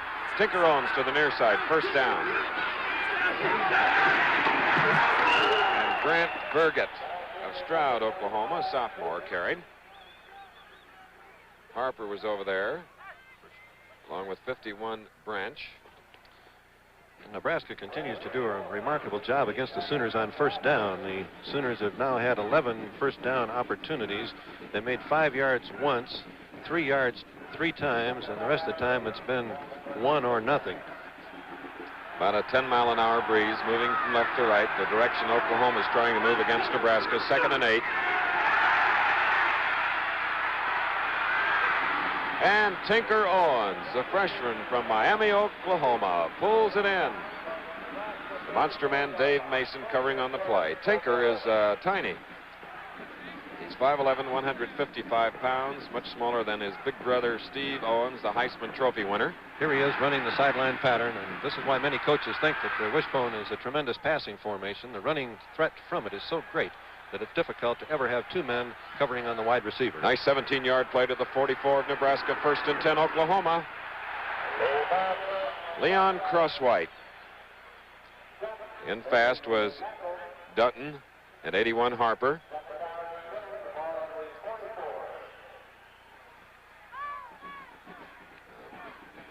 If you just joined us, Nebraska scored at 7:32 of the first quarter, 49 yards, 9 plays, and with the point after, it is 7-0 with 6:14 to go in the first half. The first of a doubleheader here on ABC tonight at 9 Eastern Time. Texas A&M. Robertson of Oklahoma. No gain. John Dutton. That giant of a right tackle joined by Bob Nelson from Stillwater, Minnesota, number 57. A huge scoreboard on the far side of the field here at Memorial Stadium. Sellout crowd again. There's no way of turning that corner unless you can tie the tackle up. They've got 1 more man out there than you have. Actually a loss of a yard to the 45, so it'll be 2nd down and 11. Owens to the near side from the wishbone.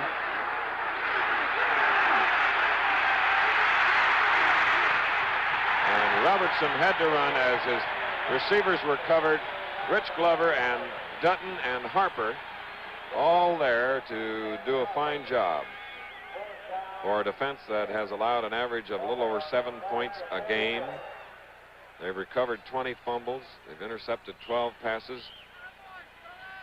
The black shirt platoon of Coach Bob Devaney, and this is Chuck Fairbanks, quarterback. There is Chuck, graduate of Michigan State. And now Johnny Rogers goes deep, awaiting a Joe Wiley punt on 4th down.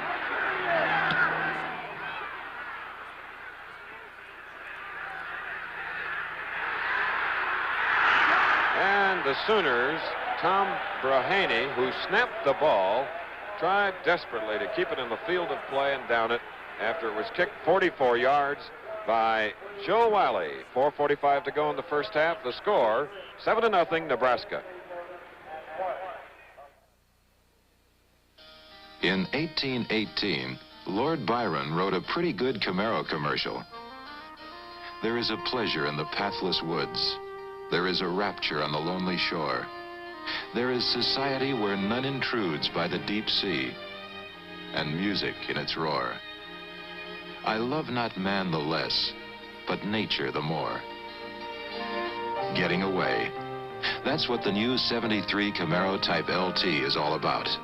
LT for luxury touring, for luxurious interior trim and appointments, and special instrumentation.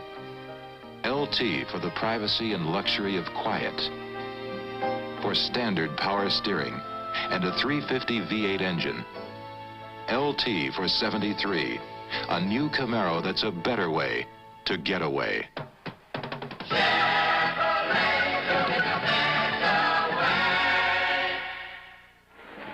What a weekend for college football. Oklahoma, Nebraska, with the Cornhuskers leading 7-0 now.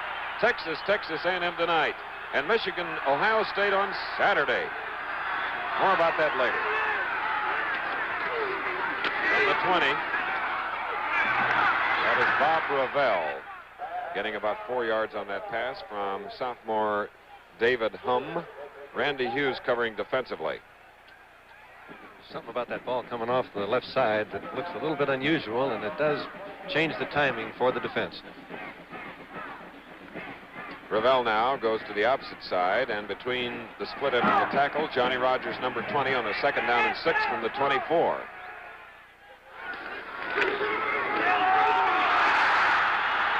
Dave Gaylor.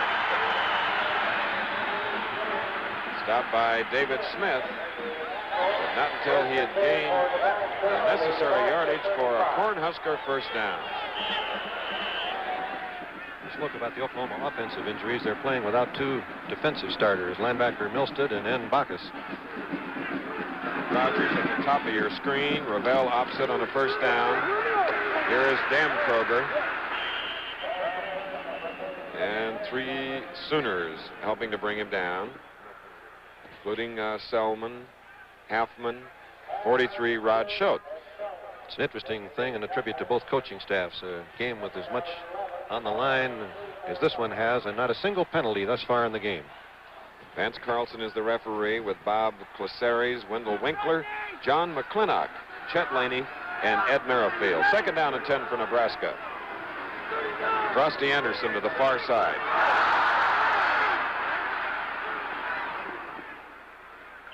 David Hum. And there's a desire on both teams today to win this ball game, because the Big 8 title is at stake. Oklahoma smarting from the 35-31 victory last year by Nebraska. Kearney and Selman making the tackle. I thought I'd jinxed him a little bit there, Chris, talking about no penalties. He made the jump, but he showed his agility by jumping back without touching anybody.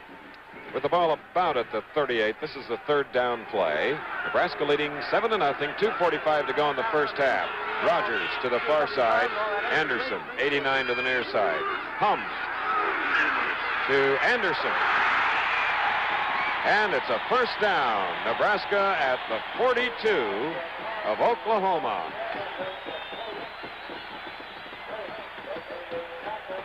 A 20-yard play, number 89, Frosty Anderson, 40, Anderson's son. So Anderson will get a rest following that 20-yard gain as Bob Ravel, number 84, comes back into the lineup, going to the far side of the field. At the Oklahoma 42, Bill Olds is the fullback, Gaylor the I-back, and Rogers the flanker. Double wing formation. Floating one out to Rogers. Look at that move. A marker is down upfield. Johnny Rogers may have, did he step out of bounds? Let's see. Yes, the official up by the 30-yard line said that Rogers went out of bounds. Once you've gone out of bounds, you're out of the play. You cannot come back into the field of play as an offensive player and make the play. Let's take a look at it again. Here he is going down the field. Let's watch the sideline, and you can see that he was out of bounds there. He's ineligible to return to the field on that play. One thing we're thankful for is to have such great technical people and production people here on our ABC sports team, Bud. Because just look at that. That was beautifully done. And of course, I got to thank my spotter, Bill Friel, because he saw that Mr. Rogers had stepped out of bounds. And Kenneth Pope is happy that he gave him enough of a Yeah. belt to knock him out of bounds, because he was off balance, which is what took him out there. All right. Now, Nebraska fans, this is their home field. They're not too keen about that. But from the 43 now, second down.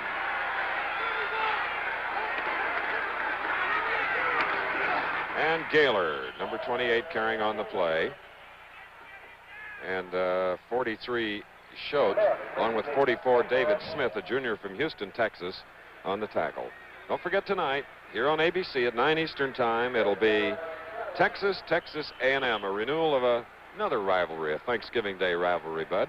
And that has Darrell Royal trying to go absolutely undefeated in the Southwest Conference. He's already won the championship. Win tonight, they'll have an undefeated year in the Southwest. All right, from the 40, third down and 7 for Nebraska. They lead 7-0. A minute 30 to go in the first half.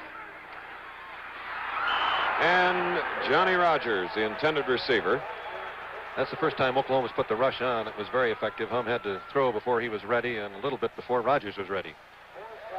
So with a fourth down and 7 coming up, David Hum now has thrown 19 times, completing 7 for 79 yards. Threw 17 touchdown passes this year, but right now his punter, Rich Sanger, will do the booting. Oklahoma does not believe that he's going to punt. They're just playing a normal defense, and nobody is back to handle the kick. Minute 22 to go in the first half. And it has a Nebraska bounce written all over it. That was Rich Baugh, of Fremont, Nebraska, number 24, that covered it, and the officials say that it is at the 16.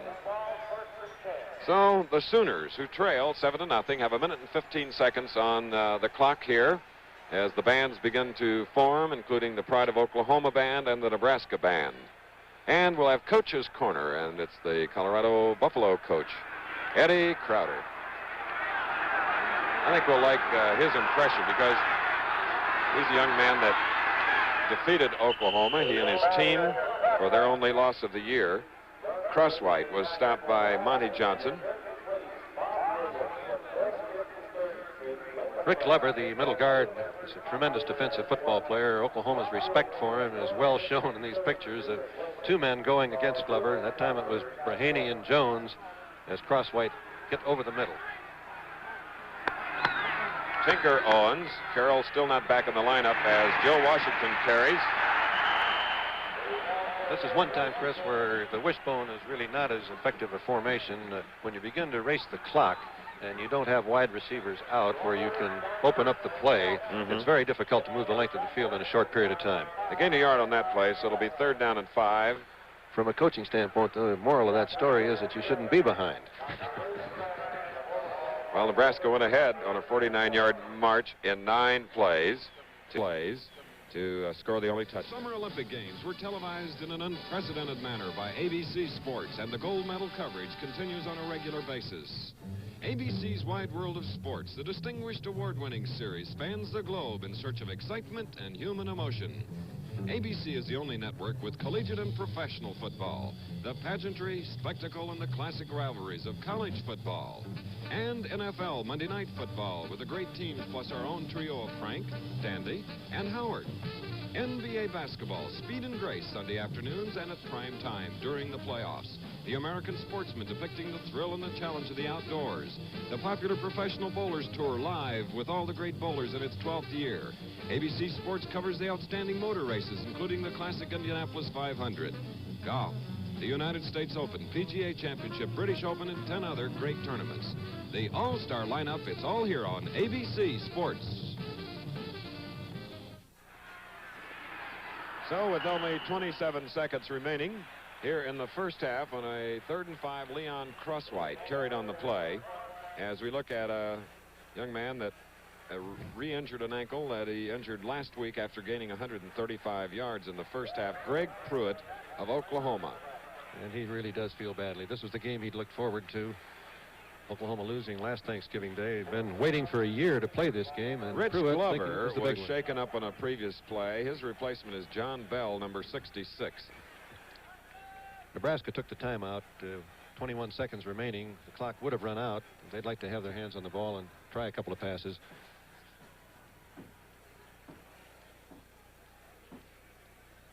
The second part of our ABC Sports doubleheader of NCAA college football, covered exclusively, features Texas and Texas A&M. That's at 9 Eastern Time, Bud. And it'll be a great game. Battle of the Wishbones. Texas A&M having gone to the wishbone formation this year. All right, Joe Wiley will punt. We have Rogers and Borg, 20 and 19 back. Nebraska leading 7-0, 17 seconds left in the first half, and Rogers just watches it roll around the 45 as Burgett downs it for the Sooners. A 32-yard punt, so Nebraska will have it at their own 45.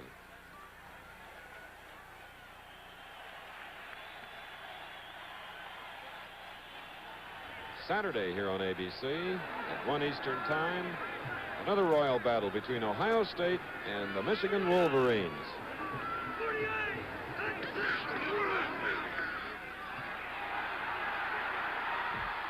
Loose ball. On the clock, we see 5 seconds. It's recovered by Derlin Moore. There you see 5 seconds, and the ball is spotted at the 28 of Nebraska. Tough decision for Chuck Fairbanks. Do you kick the field goal now, or do you run one play and hope that the pass will be complete or incomplete within 5 seconds? Bud, what would you do? I'd kick the field goal. All right. Boy, it didn't take the coach long, did it, to make a decision? I don't know whether I'm going to get agreement here, but I think I am. Yes, out on the field comes number 8. Rich Fulcher of Cupertino, California, a senior, who has kicked 7 of 11. He missed earlier on a 41-yard field goal. And now let's see where Robertson will set this one up at the 35. It's a 45-yard field goal attempt. Rahaney snapping the ball. Here's the try. Not enough distance. Blahak put a tremendous rush, but the kick was far short. So Oklahoma now has missed on 2 field goals, one of 41 and one of 45, and there's no more time here in the first half as Nebraska maintains its 7-0 lead, and will return for halftime activities after station identification. It's Laughs American Style on Love American Style tomorrow night on ABC.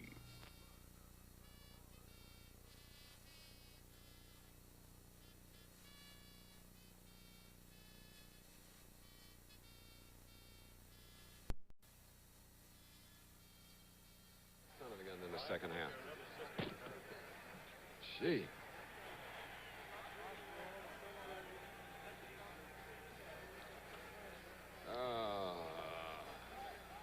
Howdy.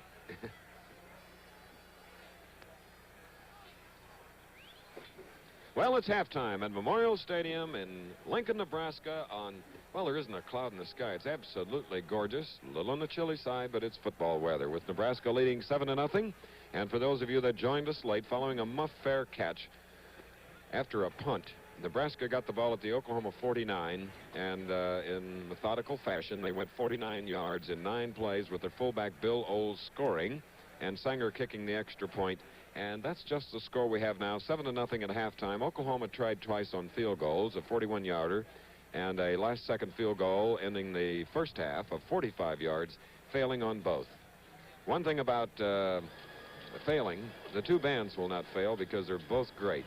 And we'll have Coach's Corner, and our guest coach today is Coach Eddie Crowder. And now the Oklahoma band coming out on the field. And they have a couple of attractive young ladies, the Twirlers, Miss Michelle Perry of Tulsa and Miss Jeannie Tyler of Garland, Texas. Here's the band.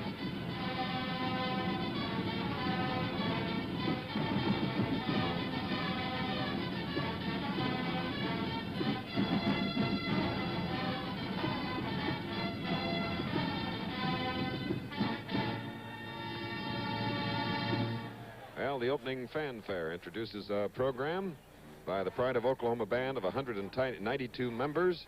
The exciting sounds of tradition are followed by now by the lyrical strains of Matchmaker. Trumpet solo coming up by Mr. Jack Foote.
There you are. Matchmaker by the Pride of Oklahoma Band from Norman. And now the jazz rock group Chicago has produced a lot of albums this past year. One of their million record sellers included Saturday in the Park.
Okay, the Pride of Oklahoma Band.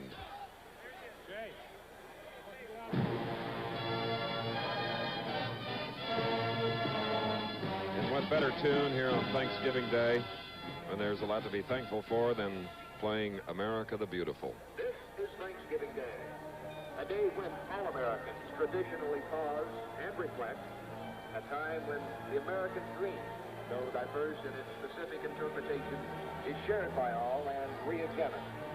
And yet, more simply, this is a day of warm family reunion and the traditional Thanksgiving feast.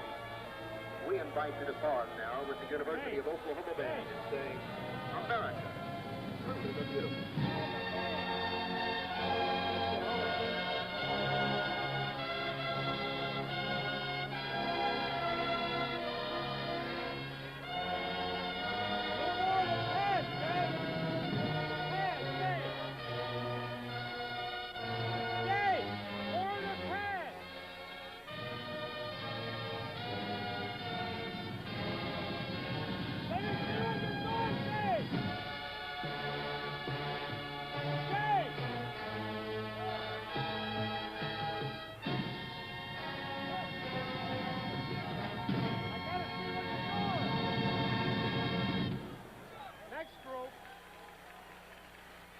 And as they leave the field, the Pride of Oklahoma Band with traditional Boomer Sooner.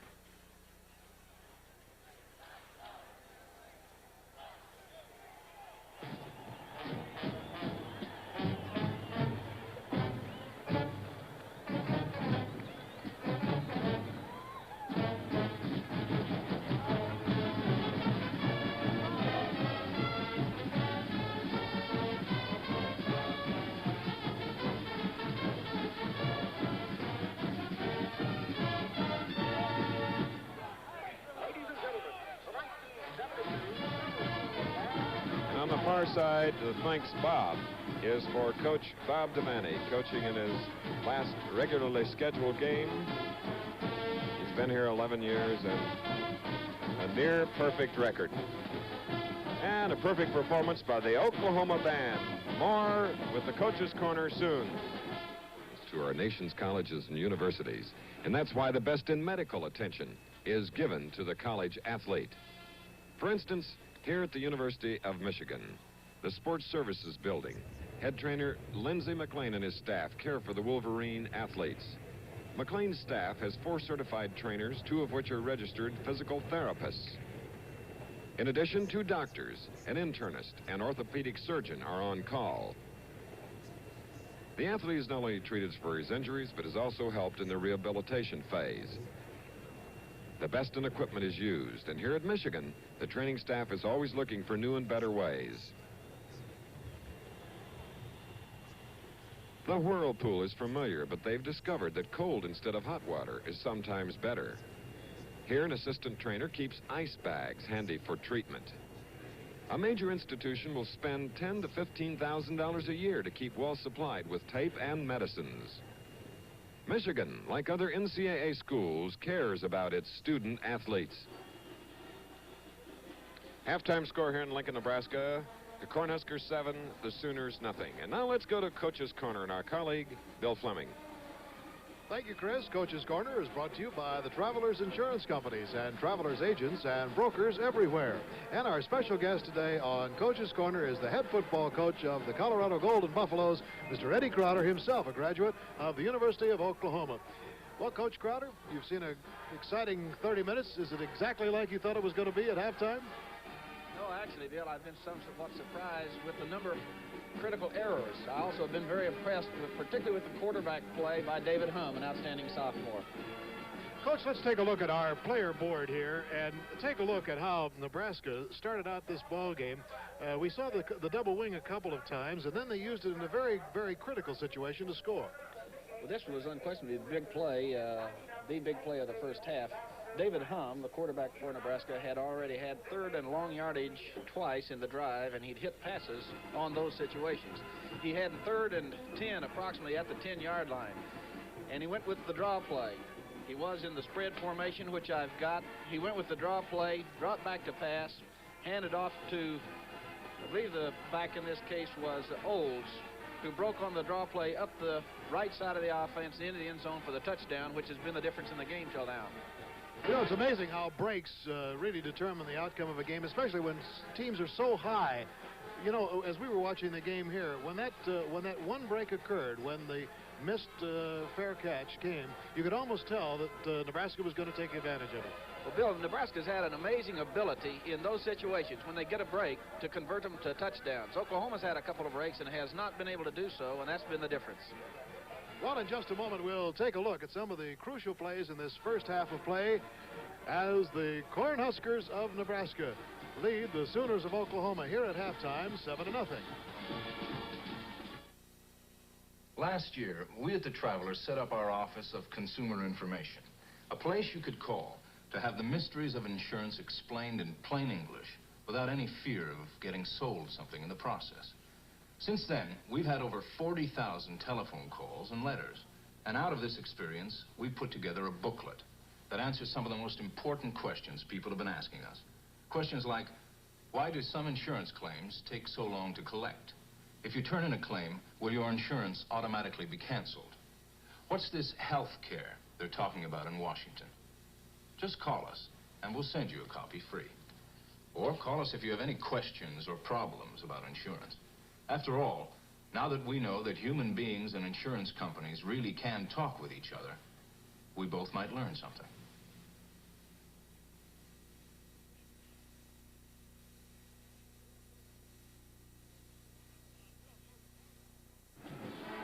You know, Coach Crowder's team defeated Oklahoma, handed the Sooners their only loss of the year. So Eddie is certainly in a position to be an expert here this afternoon. You know, both teams seem very tight at the beginning of the ball game. No, they sure did. I was particularly interested to see that David Humm, who's now played 10 ball games as a sophomore, threw the ball with a little wobble on it. That's right. It was kind of like a knuckleball. Yes, and yet he picked it up. Toward the end of the first half, he did a lot better. So I'm satisfied in the second half we're going to see better throwing on the part of both teams. Okay, let's take a look at some of the plays in that first half, and I think this wobbly pass that Eddie talked about is very evident here. This first play shows David Humm at quarterback, the fake to his tailback, and you can see that there's a real wobble on this ball. David was thrown a little bit off balance. The ball goes for Johnny Rogers. It's thrown a little high, and Rogers was injured on the play, but did recover to come back in later in the half. And after we saw that, everybody in the stands are just groaned when he was hit, and it's amazing that he was able to come back. Now let's take a look at the scoring play. This is the one that Coach Crowder had on the drawing board. So this play is the draw play. You see it is from the double wing. David Hamm drops back, palms the ball off to Bill Olds, the outstanding Nebraska fullback. great blocking in the right side of the line as Oklahoma reacts to pass, and it's O's crossing the 10-yard line, the 5, and the goal line for the touchdown. And that is the only score of this ball game so far. Oklahoma had a critical play. It was a 4th and 1 situation, and they were near the midfield line, and then they had a back go the wrong way on the option. And, of course, it was an embarrassing moment. Yes, you can see the right halfback here goes to the right, while the other two backs move to the left on the option. The quarterback now is left deserted with the ball, and having had that happen, I know that's an awful feeling for the quarterback. In fact, at this point, the quarterback does not realize there is no trail halfback, and as you can see, at this point, he is starting to pitch the ball. He looks, there's nobody there. He tried to bring it back, but no chance. So that was a 4th and 1, and of course, the Sooners then gave up the football. The other play that we have outlined for you here is the pass from Robertson to John Carroll. Here you can see Robertson making a superb fake. The fake goes into the middle of the line. He does drop back, sets, and he fires it with a great deal on the ball, as you can see. Great leaping catch by John Carroll, who later in the half was hurt and has not played since catching a pass later from Robertson in the second quarter, injured. But you can see the passing game for Oklahoma has been effective. Just inconsistency has kept them from scoring. Well, Coach, what do you look for here in the second half of play? It certainly isn't a determined outcome yet. Not at all. I expect to see the game remain rather tight in scoring simply because both defenses are so good. I would say whichever team throws the ball better in the second half is unquestionably going to be the winner. Well, incidentally, we'll be looking forward here on ABC on December the 30th at 4 o'clock Eastern Time as Colorado's Golden Buffaloes take on Auburn in the Gator Bowl. Great. Delighted to be with you. Coach Eddie Crowder, our guest today, here on the Coach's Corner in this game between Oklahoma and Nebraska. Coach's Corner is brought to you by the Travelers Insurance Companies and Travelers Agents and Brokers everywhere.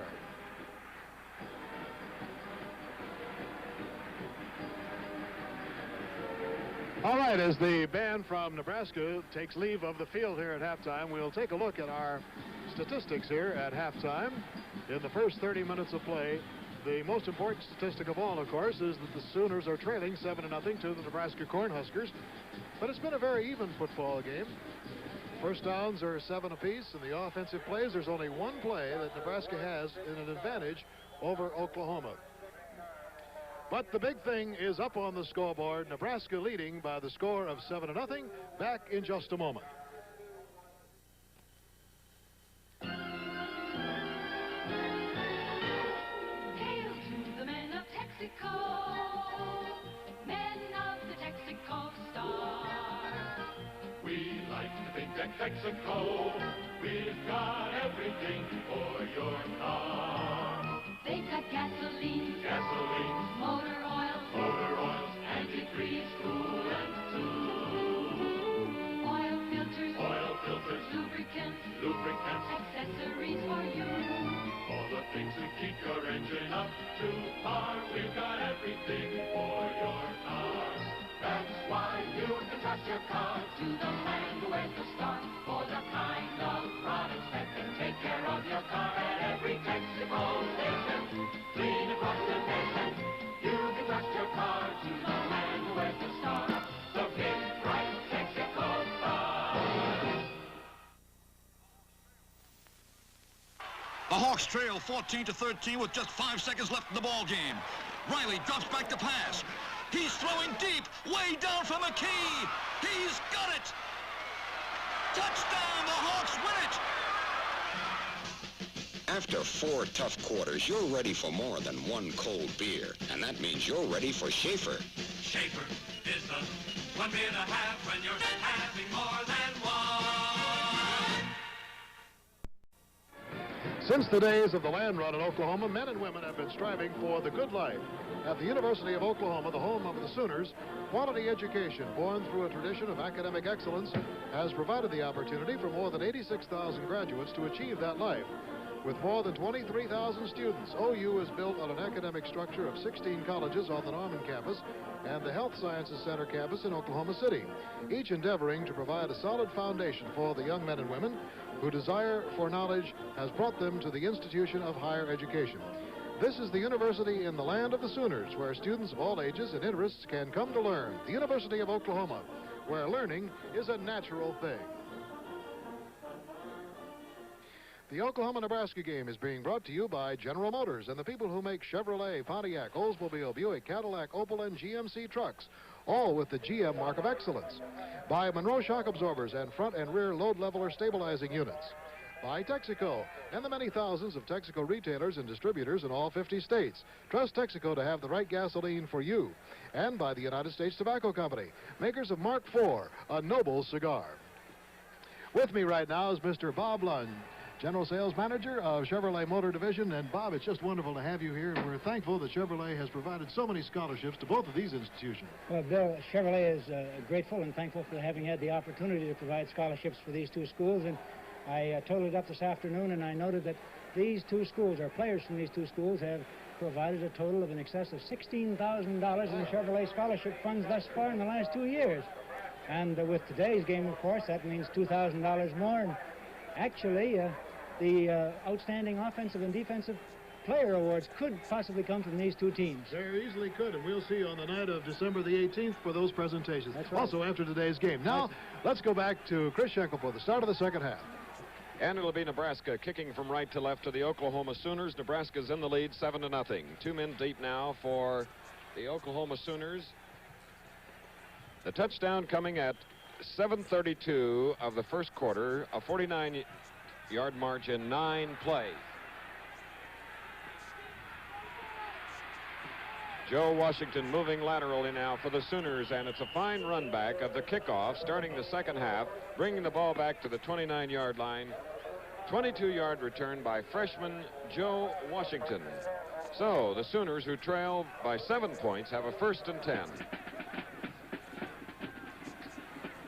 Referee Vance Carlson has spotted the ball at the 28-yard line. The Sooners have the wind to their back. As Tinker Owens goes to the far side, it's obvious that John Carroll has not recovered from his injury in order to be back in. And here is Joe Washington, hemmed in. Joe Blahak, number 27, was one of the tacklers that moved rapidly on the play that was trying to come outside. Greg Pruitt started the game, but his ankle injury slowed him up so much that he has not played after about the first 6 or 8 minutes.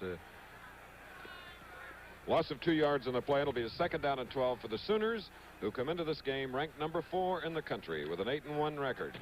4-1 in the Big 8, while Nebraska is 8-1-1 and 5-0 in the Big 8. So this is the game for the Big 8 championship. Leon Crosswhite, number 17, carrying on the play. I would guess, Chris, that Oklahoma will begin to pass the ball on 1st down rather than waiting for the late downs to throw it. Nebraska, when they feel that Oklahoma is going to run the ball, has been very effective, and if they can get a long yardage situation and then force pass, of course they can double cover on the split end Tinker Owens. Tom Brahaney of Midland, Texas, over the ball now on a 3rd down and 10, and they punt on 3rd down. Joe Wiley and Borg, Randy Borg of Alliance, Nebraska, brought the ball in following a 30-yard journey. So the first 3rd down kick of the afternoon, and to me it's dangerous to give Nebraska the ball. They're just great. They were hopeful that by breaking the huddle quickly and running what amounted almost to a quick kick, that they'd catch Nebraska without a safety man back. The Cornhuskers read it well. So from the 41, 1st down, David Humm in at quarterback. And the lefty spots his man Bob Ravel. Ravel is out of bounds across midfield at about the 47, with Roach 26 and Hughes 19 covering for the Sooner defense. So it's a 1st down as we look at the men up front. Ravel, White, Anderson, Dumler, Barron, Crenshaw, and List. There's Ravel, 84, coming to the near side. Rogers is in the slot on a 1st and 10 from the 47.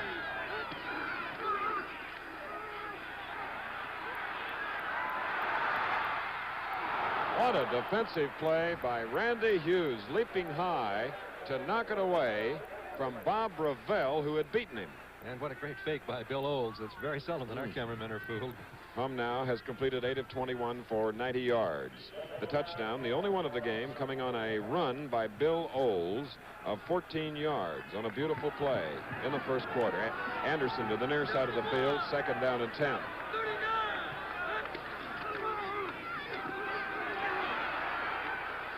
defensively, Oklahoma's alert on Gaylor, 28. Raymond Hamilton, number 96, 6'1", 240 pounds, bringing him down, joined by Vic Kearney, number 31. Sprint draw play. Hamilton going against White, driving off of White, just shedding him literally, and then moving in to make the tackle. Nebraska has the ball. Play. Excuse me, Bud. Nebraska has the ball at the 46 of Oklahoma. 3rd down and 9.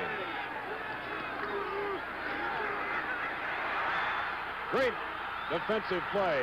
Ball loose. Let's see. They said that was no fumble. Boy, that's a little hard for me to believe, Chris. I I hope we get another look at whistle. it. Wow. Derlin Moore is over the ball. Let's see it again.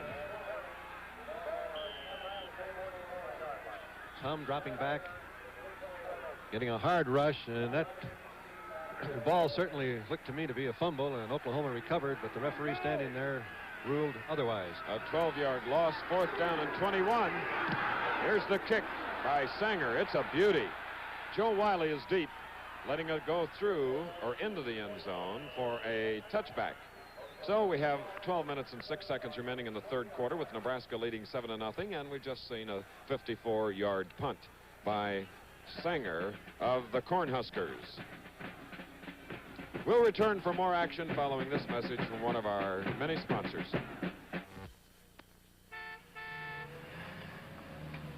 One of the nicest things about getting automobile coverage from a Continental insurance agent is the special emergency number he gives you to use when he isn't around. It lets you call for quick claim service at any time of day or night, even on weekends. Dial a claim. May I help you? Yes, my wife is having an accident.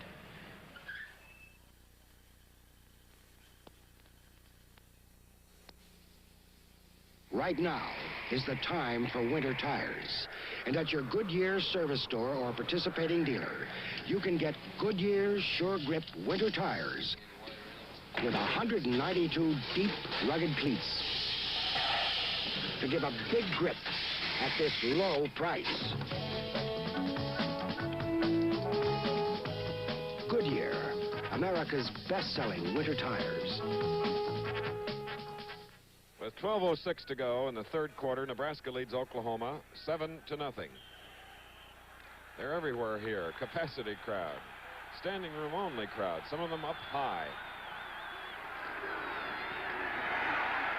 Joe Washington taking a Dave Robertson handoff from the 20-yard line following a long punt, which went into the end zone as John Dutton made the tackle for Nebraska. We felt starting the game that Oklahoma's ability to have favorable down and distance was going to be the key to their offense, and 1st down is, of course, where this all starts. That's the 2nd longest gain they've made on 1st down this afternoon. On their first possession, they made 5 yards. Last time, they made 4. 2nd down and 6 now. And the quarterback, Dave Robertson, trying to skirt the far flank, is stopped by Dutton, number 90, and number 55, co-captain Bill Jansen of Grand Forks, Nebraska. And we've just received word that Greg Pruitt, the Oklahoma star back, will not return to the game today, having re-injured himself. Here's that fumble. This is the possession previous where Hum is back to pass, and he is hit, and you can see the ball is already loose before he's even close to going to the ground. The official behind him, Cochran, the referee, I think was screened by Hum, but there are a lot of other officials out there that are all supposed to be watching it too. I can't feel that was a good call. Leon Crosswhite carried on that last play on a 3rd down and 3, which brings up a 4th down and 1 from approximately the 29 of Oklahoma. So Joe Wiley, number 22, comes into the Oklahoma lineup with 10:36 to go in the 3rd quarter. Nebraska leading 7-0, a punting situation. In anticipation, Johnny Rogers is deep. There's Wiley. For Haney to snap the ball to his fellow Sooner.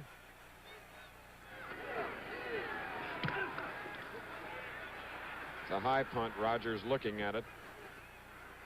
Taking an Oklahoma bounce and out of bounds at approximately the 28. 44 yards on the punt by Joe Wiley. Don't forget tonight at 9 Eastern time here on ABC, the Texas Longhorns and the Aggies of Texas A&M. the Battle of the Wishbones.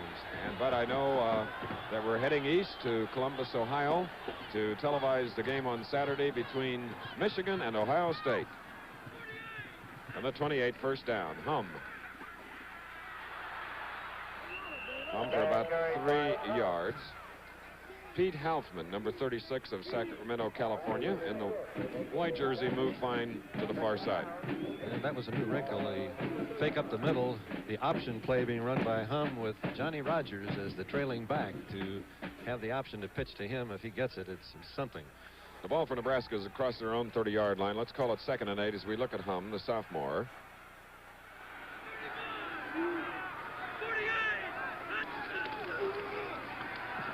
Knocked down by number 43, Rod Schote of Spiro, Oklahoma, one of the linebackers for the Oklahoma defense.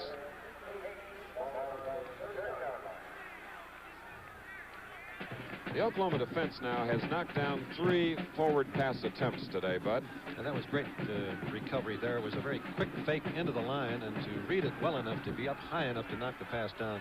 Marvelous play by Schote. 3rd down and 8 for Nebraska from the 30. Hum.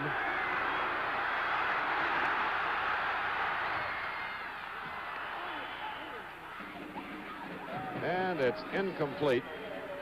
Lucius Selman really put the rap on the quarterback, Dave Hum, on the play. So Hum now has thrown 23 times. He has completed 8, and there is Joe Wiley deep for Oklahoma with a 4th down and 8 coming up. And the tension continues to mount. All right, two passes and a run on that series by Nebraska. Sanger's kick now. Score is 7-0. Wiley has it. Wiley's looking for some blockers. And there is a wrist tackle, but a loose ball, as Jerry List may have gotten on it for the Nebraska Cornhuskers. Wow. So the Cornhuskers have done it again. It's the 4th turnover by Oklahoma. 3 in the first half, and 1 here in the second. And the first time that this happened, Nebraska went 49 yards to score. It's 7-0 with 9:15 to go. And the ball is inside the 25 at the 24 of Oklahoma. And on the flanker around play, Johnny Rogers picks up some yardage. Rod Schote in on the tackle along with Kenneth Pope. Oklahoma's done a great job thus far against Rogers. He only needs just a little bit of breathing space, a little bit of daylight to take it all the way, but they've thus far kept him very well bottled up. So the native of Omaha is at the top of your screen, number 20 on a 2nd and 7 from the 31. And Dave Gaylor. That little delay, done it again. To the 5. 1st and goal. And as they did in the first half, after getting the break on field position, Nebraska seems to pick up, generate a little extra on offense. 1st and goal from the 5. David Hum calling signals, number 12. That was Gaylor, number 28. Raymond Hamilton hit him first. Then number 28, Kenneth Pope, along with Rod Schote, number 43. So it's 2nd down and goal at the 4. Tailback is back 6 yards on the Nebraska I formation, which gives him lots of time and room to read as he hits in. That time, Gaylor cut it way back to the short side. They need 4 yards. Johnny Rogers gets up and goes in, but apparently he was down at the 1.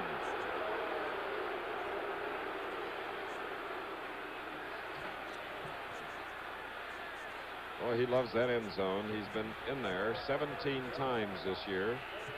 8 by way of catching passes and 7 rushing. Here's the play 2 again. on punt You returns. can see if he was down. He definitely was down without any question, but he bounced up and in. Now it's 3rd and goal from the 1.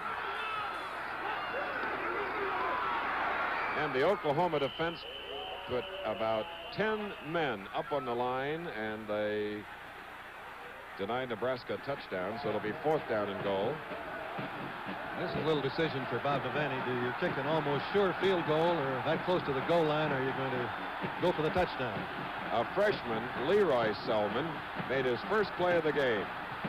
He has a brother, Lucius Selman, whom we've talked about before. 4th down and goal. And up and over. Touchdown, Dave Gaylor. 24 yards, 6 plays. Gaylor's 8th touchdown of the year, and it's 13-0.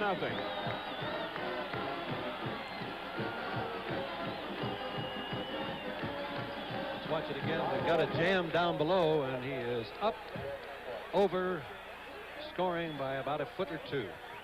Sanger now will try the point after. Also good. 6:45 remaining in the 3rd quarter here in Lincoln, Nebraska. The Cornhuskers lead 14-0. Any good news, Julius? Mark IV. I see but one. Verily, such stuff as dreams are made of. Mark IV. Ah, thy cigar. What a noble thing it is. Tell me, hast thou struck it rich? 20 cents. Noble. Friends, Romans, countrymen, lend me thy box. Take this 4-pack for thy tilde pocket. There are still some good things. Mark IV. A noble cigar. We all know that wheels roll. Many of us, though, forget that wheels also bounce. If your car wheels were allowed to bounce unrestricted, there'd be no way to control your car. That's what shock absorbers are for, to keep your wheels from bouncing out of control. If your shocks are worn, they can't do their job. We know. At Monroe, we make shock absorbers. When was the last time you had your shock absorbers checked? Back again at Memorial Stadium in Lincoln, Nebraska. We have 6 minutes, 45 seconds remaining in the 3rd quarter. Nebraska's just scored again following a punt recovery. As we have Joe Wiley and Joe Washington deep for the Oklahoma Sooners. Rich Sanger, who's been successful in 2 conversions, moves to the ball. 14-0 the score, Nebraska. This is Washington coming to the 15-20. And there is a freshman that shows a great deal of promise. 24 yards in 6 plays, Nebraska scoring. It was Gaylor who went up and over from the 1. People who have followed the Sooner football team know that Greg Pruitt is not in the game, their leading ball carrier. Also, they lost their leading pass receiver. I think it's just a reporting, not an excuse for them, but Carroll hurt his knee in the first half also and has been replaced by a freshman, Tinker Owens. He's to the left. Here's a pass to Tinker. Knocked away. Zeralian covering beautifully. He timed it.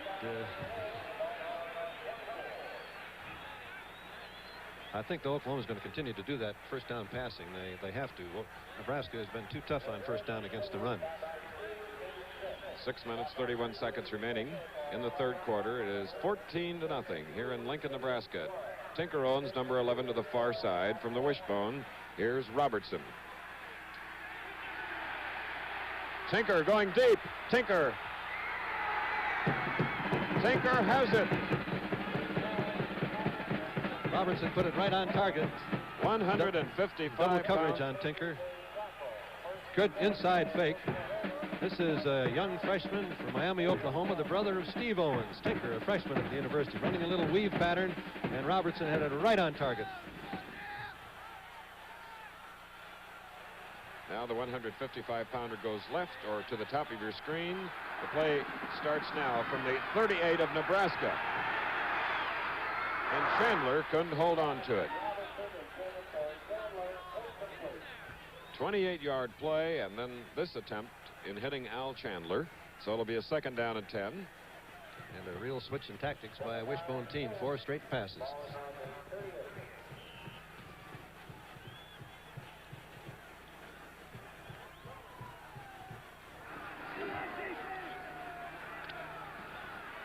OU with a 2nd and 10 from approximately the 38 of Nebraska. Nebraska leading 14-0.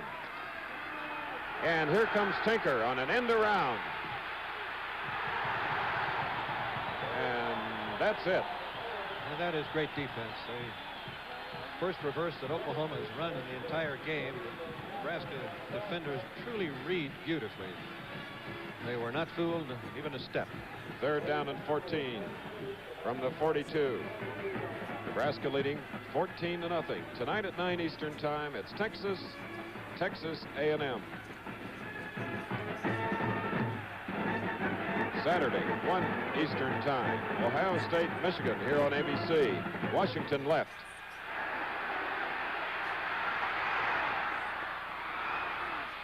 That was Albert Chandler slipping, but covered by Blahak, number 27, at approximately the 26.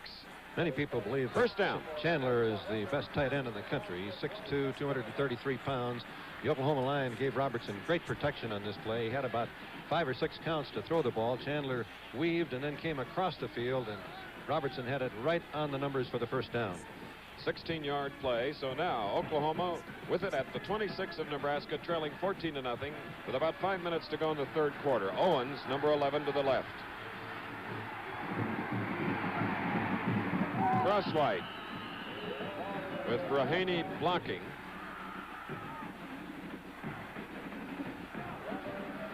Rich Glover in on the play along with Manstedt. And that's what passing will do to the running defense. He picked up 6 yards that time. First time they've been able to really move it on first down on the ground. So from the 20 now, it's Owens left, Wishbone in the backfield, Robertson the quarterback, 2nd and 4. Owens. Tinker Owens. What a fine young ball player. Tiny but good. Sort of reminiscent of Tommy McDonald, a former Sooner. He looks like he's got that same big heart. He was up higher than he could reach to make that catch. A lot of heart in Miami, Oklahoma. Bud.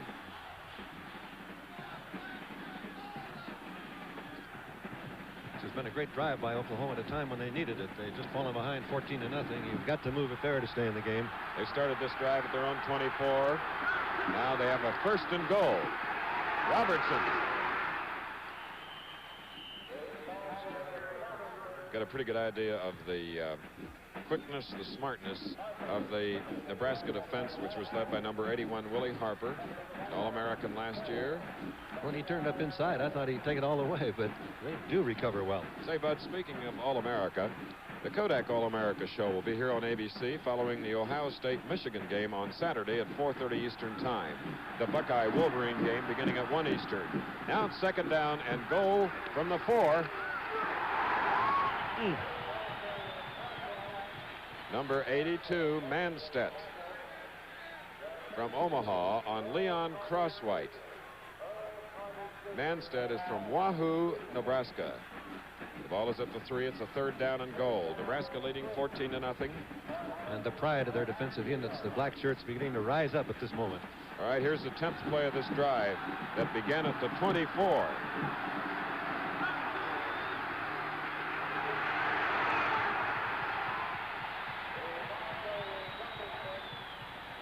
Bill Jansen helping on the tackle along with Dave Mason. Ball carried by the quarterback, Dave Robertson, and he inches closer to about the 1 with a 4th down and goal. This is what makes your heart come up in your throat. The goal line is about a yard away as Oklahoma would like to score. Washington, Crosswhite, and Bergen are in the backfield. Lots of cheering here in Memorial Stadium. We've mentioned this many, many times, but the only advantage the offensive team has on the defense is the takeoff, knowing the starting count. The offensive linemen can't use their hands and arms. Defensive linemen can. So you've got to be able to hear that count to get the jump, and there's never a time that Oklahoma's needed it more than right at this moment. Now the big 11th play in this drive as they try to cap a 76-yard scoring march against Nebraska. Owens to the left. Joe Washington, touchdown.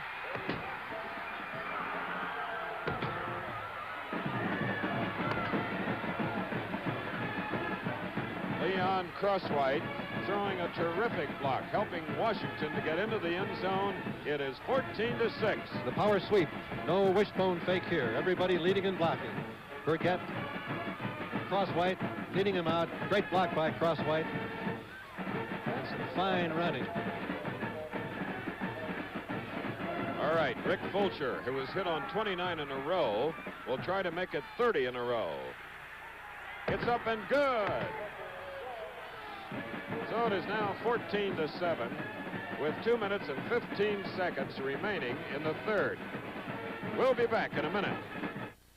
Holidays are more fun with Holiday Inn. The good food and friendly atmosphere make our party rooms and restaurants perfect for celebrations.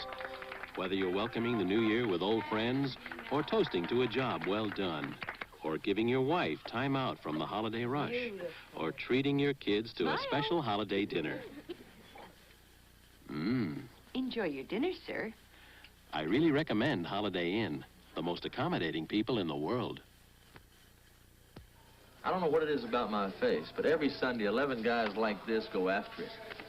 Sometimes they don't miss. So I'm not about to take any rough treatment from a shaver. I got a new Remington Mark III with a comfort head. It has smaller slots, so it gets more of your beard and less of your skin. It has replaceable blades. When they get dull, you change them. With a face like this, you can't be too careful. Yeah! Remington. We made the close shave comfortable. On a clear day in Lincoln, Nebraska, Oklahoma, the Sooners and the Cornhuskers meeting, and Oklahoma has just gone 76 yards in 11 plays with Washington scoring on an outside sweep. Now it's 14-7. And before a capacity crowd setting a season home crowd record for the Cornhuskers, it'll be Nebraska receiving the kick with Rogers deep. Rick Fulcher will kick.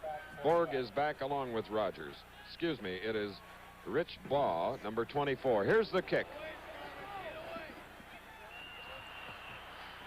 Little tackle by the Nebraska man, but they surely didn't want to see that ball bounce on the ground. It's a free ball and a kickoff as soon as it's gone 10 yards. That was Bryant Longwell, a reserve offensive end that couldn't wait to field that ball and is down at the 28 of Nebraska. And thus far, Oklahoma has contained Johnny Rogers. I don't believe that he's ever been contained for 60 minutes. Johnny's over to the near side, and again, Pope is there with him. And Maury Damkroger. So the Oklahoma defense fired up as a result of the offense moving at 76 yards in 11 plays. That was Larry Roach that tacked the loss on Damkroger between the 25 and 20, or 26 and 27. Second down and 9. Oklahoma leading the statistical battle, but losing the scoring battle. Those two fumbles in their own territory capitalized on Nebraska for 2 touchdowns. Johnny Rogers. And again, Kenneth Pope, whose assignment has been Rogers, was covering him. Sort of proves to me that he's human. He dropped one. Coming into this game, he caught 52 passes. Today, he has rushed for 16 yards. He's caught 2 for 30, and he's returned 1 kick, 26 yards. And, of course, Greg Pruitt, his counterpart for Oklahoma, is on the bench as a result of a re-injury. Third down and 11. 5 defensive backs in for Oklahoma. Jerry List couldn't hang on to the ball. It is 4th down and 11. Punting time. I don't know how he got so open with 8 men dropping back into the secondary. Hum has completed 8 of 25 for 90 yards. The 2 scoring drives, 1 of 49 for Nebraska in 9 plays. And then 24 yards in 6 plays. Oklahoma 76 yards in 11 plays, and they get the ball back now. Sanger to punt. Joe Wiley is deep. Here's Wiley, number 22 at the 35, 40, 45. He's nearly up to midfield. It was a very... So now, with the score 14-7 and 1:51 to go in the third quarter, we have quite a ball game going here. And a very courageous play that time by Wiley. He fumbled the last punt that he had. He had to be moving forward very fast, fielding this one on the run, and he had the courage to do it and also the skill to execute. But as you know, he's a most unusual man. Makes nothing but A's. Like you at Purdue. Hardly. Robertson Tinker Owens is deep. Look out. And Tinker, look at that for a freshman. What a play by a first-year collegian. He knew he couldn't get it, so he goes on defense and knocks it away. Beautiful.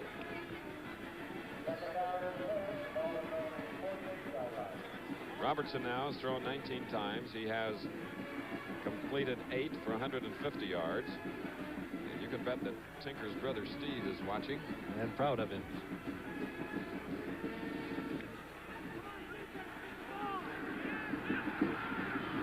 Here's Robertson, 2nd and 10.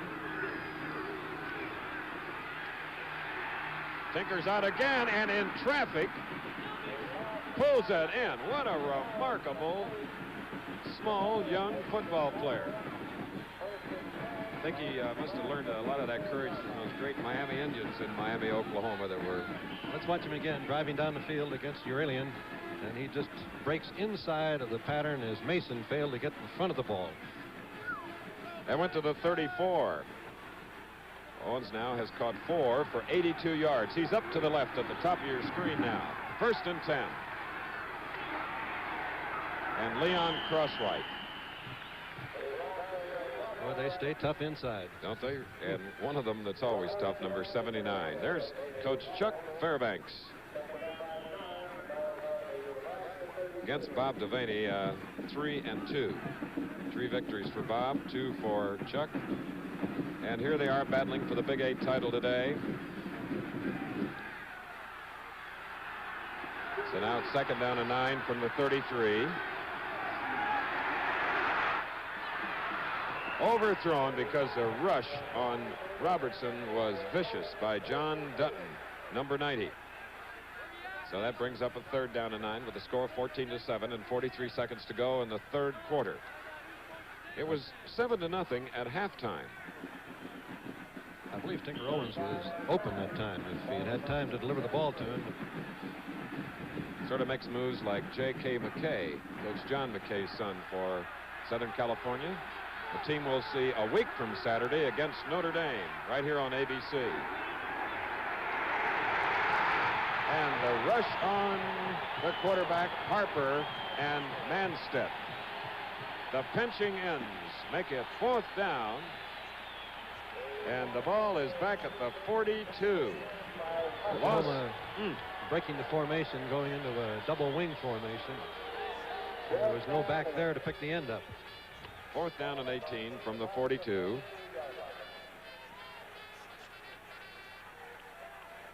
Joe Wiley now. Going to the left, Randy Borg and Johnny Rogers are deep. There's Wiley. End over end.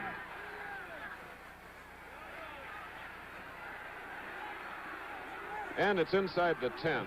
Very effective. And Tinker Owens was right there to down the ball at about the 8. A 35-yard punt, but more important, where it puts Nebraska in field position. Speaking of field, we'll be in Columbus, Ohio, Saturday for the Ohio State-Michigan game at 1 Eastern time. And what a battle that'll be on this big week of college football exclusively here on ABC. There's still football tonight on ABC, Texas A&M. So we'll have the start of the 4th quarter after this message.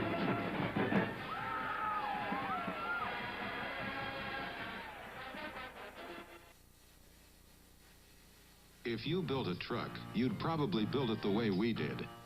You'd ask people what they wanted, what they liked, what they disliked. You'd set lofty goals for your truck. Try to make it ride and handle better than any truck before.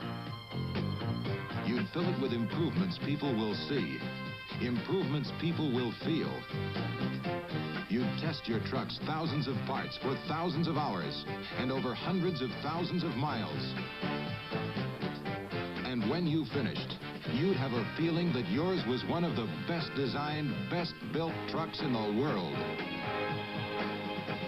Introducing your truck, the 1973 Chevrolet Cheyenne Super.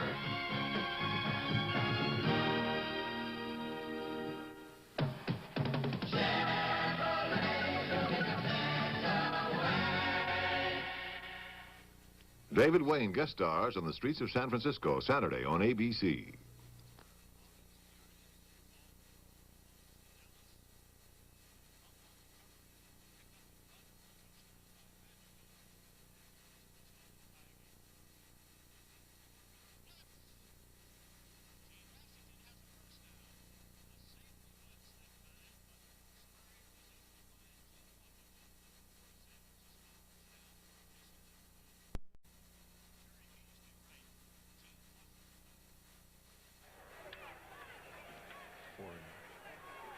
Four and 3.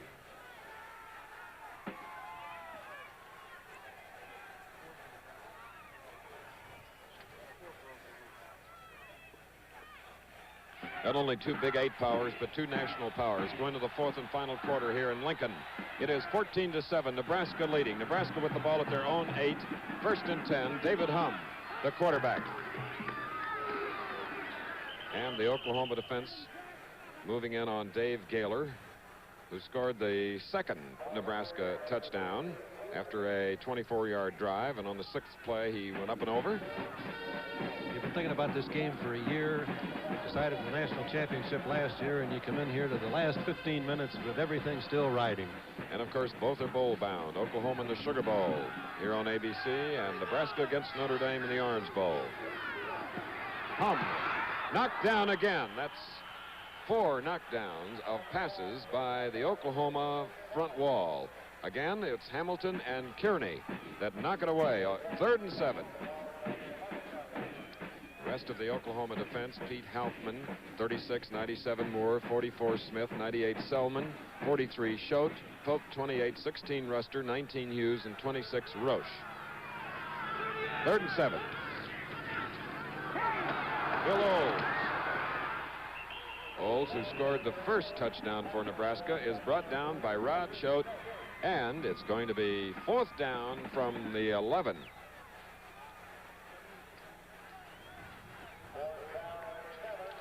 Let's watch Schote again. Brilliant sophomore linebacker for Oklahoma, simply having speed enough to shoot the gap, avoid the block of Anderson, the guard, and make the tackle against a strong, tough runner, Bill Olds. So now it'll be Rich Sanger kicking from about his own goal line. And deep we have Joe Wiley. Joe has it. And great field position for the Oklahoma Sooners at the Nebraska 36. That was the length of the punt as Marvin Crenshaw, made the tackle. So let's see what the Sooners can do in the game. 13 minutes, 42 seconds remain. They're going to have to throw the ball.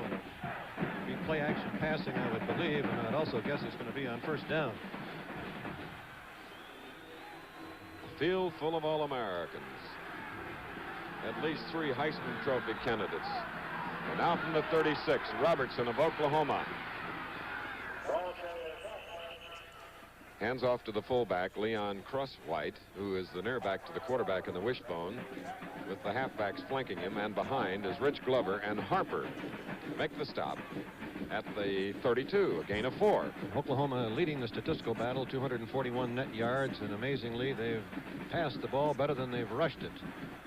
The turnovers are the problem. Oklahoma has lost 4 of them. 2 of them gave Nebraska excellent field position. Nebraska's only lost 3. 2nd down and 6. There's Washington. Joe Washington, one of the 2 freshmen playing on the Sooner team right now. Manstedt on the tackle, along with Monty Johnson. After finishing 1, 2, 3 in the national rankings last year, the Big 8 figured to be hard-pressed for an encore. But here in '72, the Big 8 has again dominated the football team, with 6 of the 8 teams appearing at one time or another in the top 15 in total offense, and 5 Big 8 members being rated in the top 20. It's little wonder that the Big 8 has broken all attendance records. And for the 2nd straight year, this game, Oklahoma-Nebraska, will decide the conference title. 3rd down and 6. Tinker Owens. Boy, there is a dominating split end, number 11. He's filling in for the injured John Carroll, who sustained the injury in the first half. And this freshman has really come on strong. Double wing formation, just a simple little out pattern. He made a great move, however, to pick up an extra 10 yards. It's first down on the 10-yard line, and that's the toughest place on the field to score. Tinker now has caught 5 for 103 yards. He goes to the far side, number 11 on that white jersey. It's the wishbone in the backfield. 1st and 10 from the 10. And Leon Crosswhite. They try their very best to run into those big men up front, including Glover, Dutton, Manstedt, Jansen, Johnson. They keep hoping that Nebraska will ignore the fullback and expect him to be going wide, but that's been a vain hope all afternoon.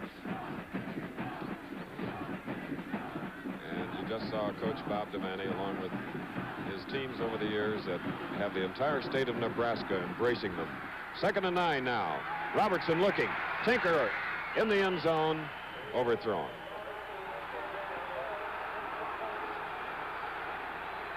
And let's see if we have interference called there. Yes, they did call it, Chris. A little late, but they're going to call it. There it is, interference against Nebraska.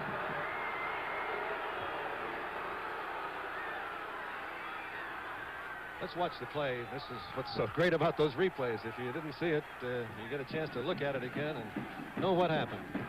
Try to turn it up. Here he is. He's coming across, but we lost the tape. We'll try to get it back for you.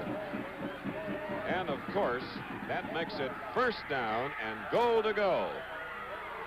Here we go again on the play previous to this. You can see Owens definitely was hit by Uralian before the ball was there. Oklahoma trying to cap a 36-yard march from the 1, 1st and goal. And driving is number 25, touchdown, Burgett. And now with an extra point, the game can be tied. Let's see if they might try for 2. With as much time remaining, Chris, I don't believe they will. I think that if it were anywhere inside the last 5 minutes, they definitely would go for 2. But with 11 minutes and 45 seconds remaining, there's a lot of football. And you can move it down the field again for a field goal or a touchdown. And you must remember that Oklahoma has scored the last 2 touchdowns. The kick is up and good. Tie ball game. Touchdown coming at 11 minutes, 45 seconds of the 4th quarter, 14-all. Whenever you're driving and wherever you're bound, on freeways and byways, the whole country round, you'll feel better knowing anytime, anywhere, that like a good neighbor, State Farm is there. All the while you were on vacation, your State Farm car insurance was working. State Farm Mutual has more than 10,000 agents across the country, so you can count on the same prompt, personal attention everywhere you get from your State Farm agent back here at home. And like a good neighbor, State Farm is there. State Farm is there. Back again after 36 yards. Oklahoma, with the point after, has tied the score with Nebraska in the battle for the Big 8. Nebraska 14, Oklahoma 14 with 11:45 left in the game. Nebraska on the receiving end of a kick. Rich Baugh and Johnny Rogers are deep. Fulcher will move to the ball in a moment.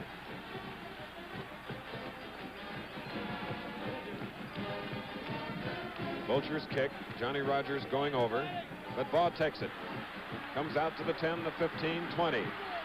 Finds a little room and then is brought down at about the 25-yard line.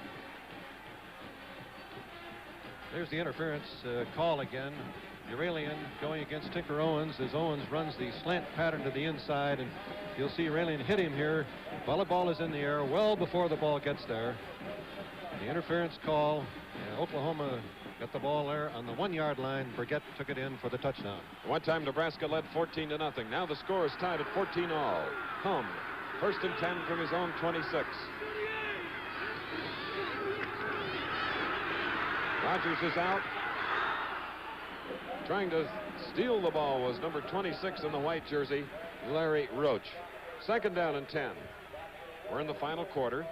We have 11 minutes, 33 seconds left. Hum now has thrown 27 times. He has completed 8 for 90 yards. Touchdown scored by Bill Olds and Gaylor for Nebraska. Washington and Burgett for Oklahoma. Second and 10 for Nebraska.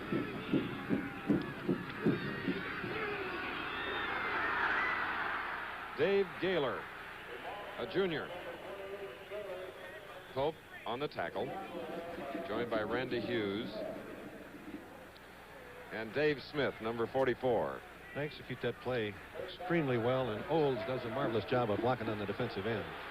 This is a key play. They're all key from here on out. So we have a third down and 3 for Nebraska. Bob Ravel goes to the left. Rogers is in the slot. Now they put the deep back in motion. Bob Ravel, he had control inbounds at the 38-yard line. That's enough for the Nebraska first down. Watch Ravel, the wide receiver for Nebraska. Little fake upfield and then the out pattern. And he pulled it in and kept his balance and was inbounds, making the first down for Nebraska. Last year, Nebraska had to come from behind to win the game of the century, 35-31. It's tied now. First and 10 at the 38. Hum gets away. Then number 44, David Smith of Houston, brings him down, and it's a loss of about 1.5 yards. Second down and 11. That high hurdle that you just saw by Halfman is indicative of how cleanly this game has been played. We have not had a single penalty thus far this afternoon. One interference. Pardon me, the interference penalty that I overlooked just a moment ago is the only penalty that we've had. All right, that's most unusual. 84 Ravel to the far side. Rogers is in the slot. Second down and 11 for Nebraska. David Hum. Loose ball. The referee says that Oklahoma has it. That three-man rush is really effective. You're not supposed to get to the passer when you only have 3 men going in. Derlin Moore, the 246-pounder, knocked it loose, and Lucius Selman recovered it for the Sooners at the Nebraska 27. This is Hamilton, number 96, but you can see the rest of the Oklahoma line pouring in. The ball is bounced out. That's Derlin Moore who jarred it loose, and there's the Oklahoma recovery. Robertson to Joe Washington, the freshman, number 24, on a first and 10 from the 27. Oklahoma has scored the last 2 touchdowns. After being behind 14-0, the score is tied, and we have 9:54 left in the game here in Lincoln, Nebraska. Johnny Pitts on the tackle for the Nebraska defense at the 24, so it'll be a second down and 7.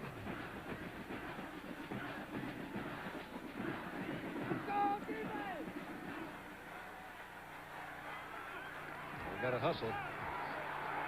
Remember, John Carroll and Pruitt are not in the lineup because of re-injury. This is Robertson.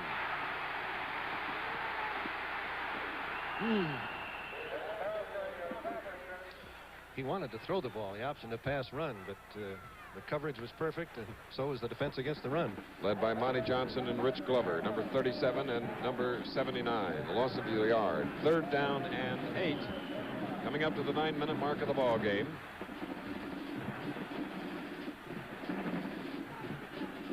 Oh, baby, is this a big one? Tinker Owens comes to the near side of the field. Washington is in the slot. A double wing formation. That arm was hit. A beautiful defensive play by Nebraska.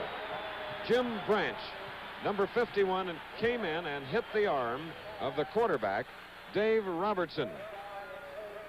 You're always wondering in that situation, do you put on the big rush? Because obviously the coverage is not nearly as good. You've got to get to the passer. The gamble worked for Nebraska. And the line of scrimmage is the 25. Oklahoma tried 2 field goals, one of 41 and 44 earlier. Both failing, but they're going to try one now from 41 and a half into about a 7-mile-an-hour wind. Here's the kick. It's up. It appears to be long enough. Oklahoma leads for the first time. 17-14 as they have scored 17 points in a row. We'll be back with 8:44 to go in the game. Over the years, we at Texaco have done a lot to make your highway traveling as pleasant as possible. And we intend to go right on doing just that. So we're going to build another Texaco service station run by a local businessman. And the plans look like this. Our pumps will be filled with the right Texaco gasolines for you. Over here, you'll find top quality automotive products for your car. But don't get the idea that we just take care of cars. We also take care of the people in them. Here we'll have our restrooms, just the way you want them, clean and neat. And you can charge all Texaco services and automotive products on a Texaco travel card, or a Bank Americard, American Express, or MasterCharge.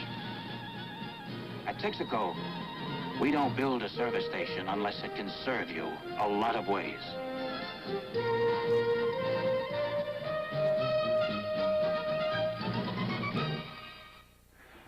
Number 20 is Johnny Rogers from Omaha, Nebraska. His team, the Cornhuskers, have just gone behind for the first time as a result of a 41.5-yard field goal by Rick Fulcher of the Sooners. And now the Sooners will kick to the Huskers. Fulcher, number 8. Back deep with Rogers is Baugh, number 24. We have 8 minutes, 44 seconds left in the game. 17-14 Oklahoma. Here's the kick. It's going to be Rogers at the 3, 5, 10, 15, 20. Brought down at the 23. I don't believe, Chris, I've ever seen a game or heard of a game where Rogers didn't break it at some point during the contest. And he needs to make it this time. And, of course, this is Bob Devaney's last game as head coach for Nebraska, last regular season game. Of course, they're bowl-bound, looking for his 101st victory. So now, it's Nebraska at their own 23, 1st and 10. And actually, there's the running star thus far for Nebraska, Dave Gaylor, number 28, a junior from Pilger, Nebraska. Kearney makes the tackle. Excellent fake by Hum. They had the pass off that same draw play, and Oklahoma read pass when they should have read run. So now, from about the 37, 1st down.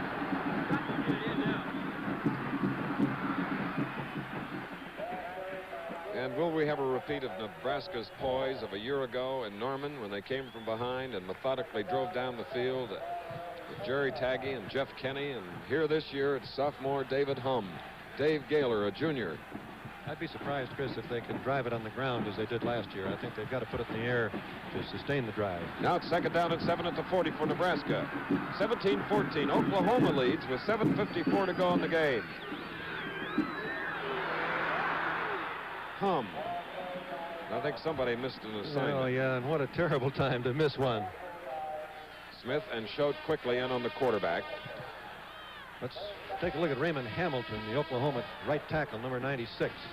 Mix up in the backfield. White makes a very good charge, but Hamilton breaks away from him. And as Hum comes into the line, he's there to make the tackle. Now in a passing situation, Frosty Anderson, number 89 of Scott Bluffs, has come in replacing Bob Ravel. It's a 3rd and 6.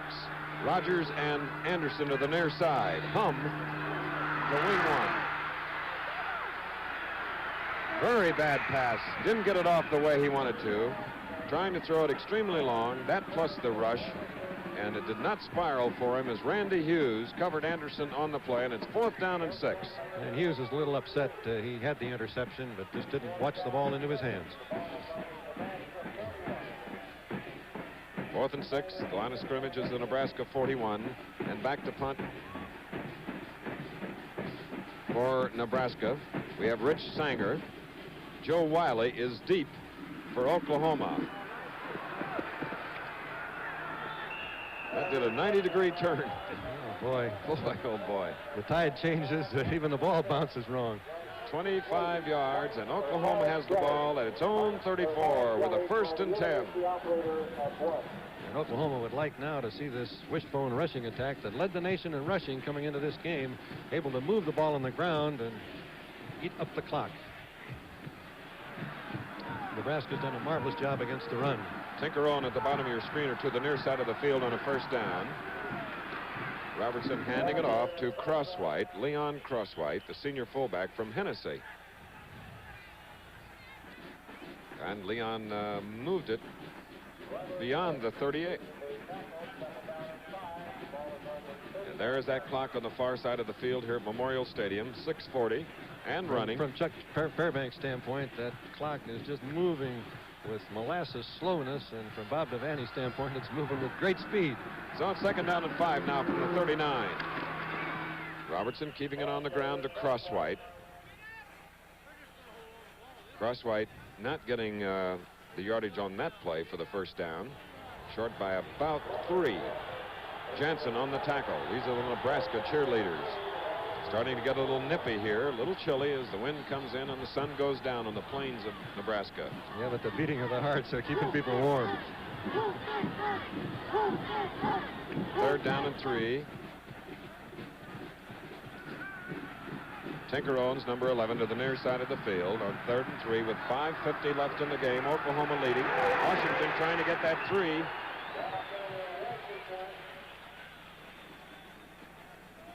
Didn't quite do it.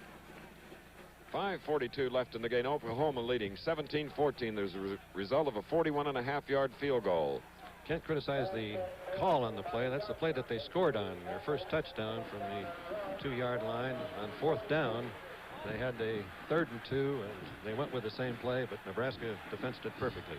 And one of the great electrifying players of the last 3 years for Nebraska is going off to our left, and there he is, Johnny Rogers, who today hasn't done what he normally does in these games. And that's pop 1 for long yardage. Joe Wiley will punt. Here's the kick. Rogers moving up on it, losing the ball, picking it up. Rogers is down at about his own 33 following a 27-yard punt. Tom Brahaney, who snapped the ball to Wiley, made the stop. So Nebraska, 4:56 to go, trailing by 3, the favorite in this game. That punt was really low. I thought that Rogers was going to have an opportunity to make the return. Had he not bobbled it, he very well might have. Ravel to the far side. Rogers comes to the near side. As the David Hum looking to Rogers. There he is. Oh, isn't he something? Speed to spare. Dan Ruster making the tackle on Johnny Rogers. And Oklahoma, expecting the pass, rushed only 3 men. Rogers was out very wide. You could see him just walk and then take that little slant pattern to the inside as the Sooners close on him. It's a first down for Nebraska near the 45.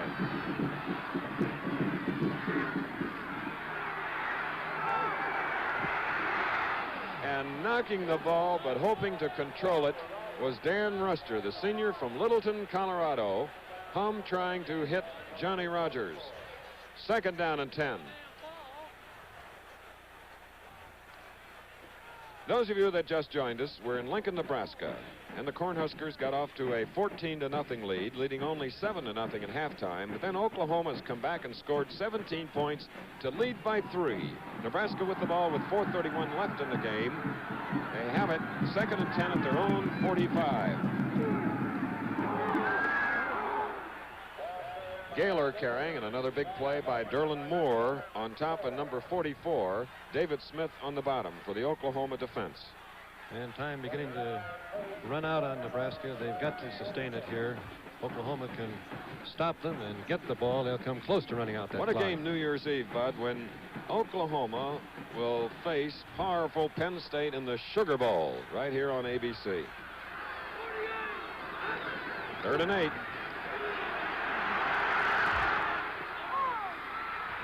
Did they control it? And Oklahoma, a Sooner, Kenneth Pope, and what a defensive day he has had. Rod Schote tipped it. Kenneth Pope pulled it in. Pope, a junior from Galveston, Texas.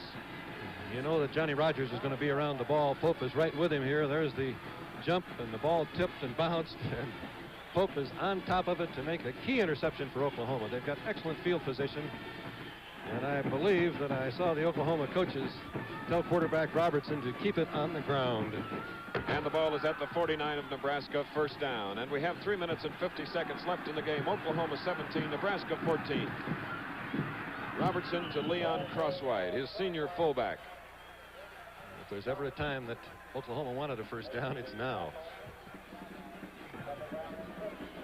Turnovers 5 for Nebraska, 4 for Oklahoma. Clock is running. Second down coming up from the 45 of Nebraska. Second down and 6. Tinker Owens to the far side. Crosswhite again carrying. That was the 25th time that he has carried the ball today. The 213-pounder, and he's picked up 2 yards as Harper and Pitts make the stop at the 42. So now it'll be a third down and 4. And the time left is important for Nebraska in particular. 3 minutes to go, trailing by 3 points. Halftime, it was 7-0. And at one time, 14-0.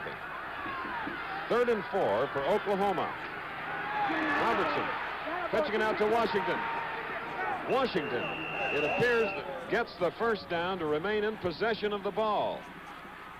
Really courageous play by Robertson.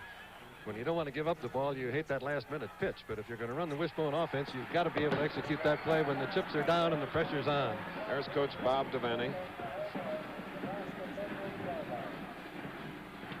Last home game as head coach as he'll retire and become athletic director, but first to Miami, Florida against Notre Dame. Incidentally, our guest to Coach's Corner at the Ohio State-Michigan telecast will be Ara Parsegian. Maybe you'll talk about Bryant. Okay. Leon Crosswhite carrying on the play. Monty Johnson on the tackle. 2:30 to go. 17-14, Oklahoma. In this series, Oklahoma leads 25 to 23 wins for Nebraska with 3 ties. And it's been a fantastic series over the years out here in the Plains. And it's often with the Big 8 titles riding. And the same is true today, just as it was last year. Now we have a second down and 8 for Oklahoma. 2 minutes and 6 seconds left. They lead by 3. And Leon Crosswhite, bread and butter ball carrier. There you see 79 in the Nebraska red jersey. Rich Glover. And behind another Nebraska tackler, number 56, Johnny Pitts. And Nebraska taking a timeout to kill the clock. Because it brings up a 3rd down and 4 with 1 minute and 56 seconds left in the game. We'll return in a minute. Okay, that ought to hold 'em for tonight. Let's go get us a beer. When it's Miller time at the old home place, all the hands come riding in. If you've got the time, we've got the beer. Miller beer. If you've got the time, Miller beer. We've got the beer. More hot buttered popcorn. And nothing makes better hot buttered popcorn than the Hamilton Beach Butter Up Popper. It's the original automatic self-buttering popper. You just put the butter here, and you get the greatest hot buttered popcorn you ever tasted. And that's not all. You can get one of my autographed footballs, too. Get the details of this special offer at your store. Just tell him Joe sent you. The Butter Up Popper from the Hamilton Beach Scoville world of appliances. We have 1 minute 56 remaining in a dramatic reversal of form.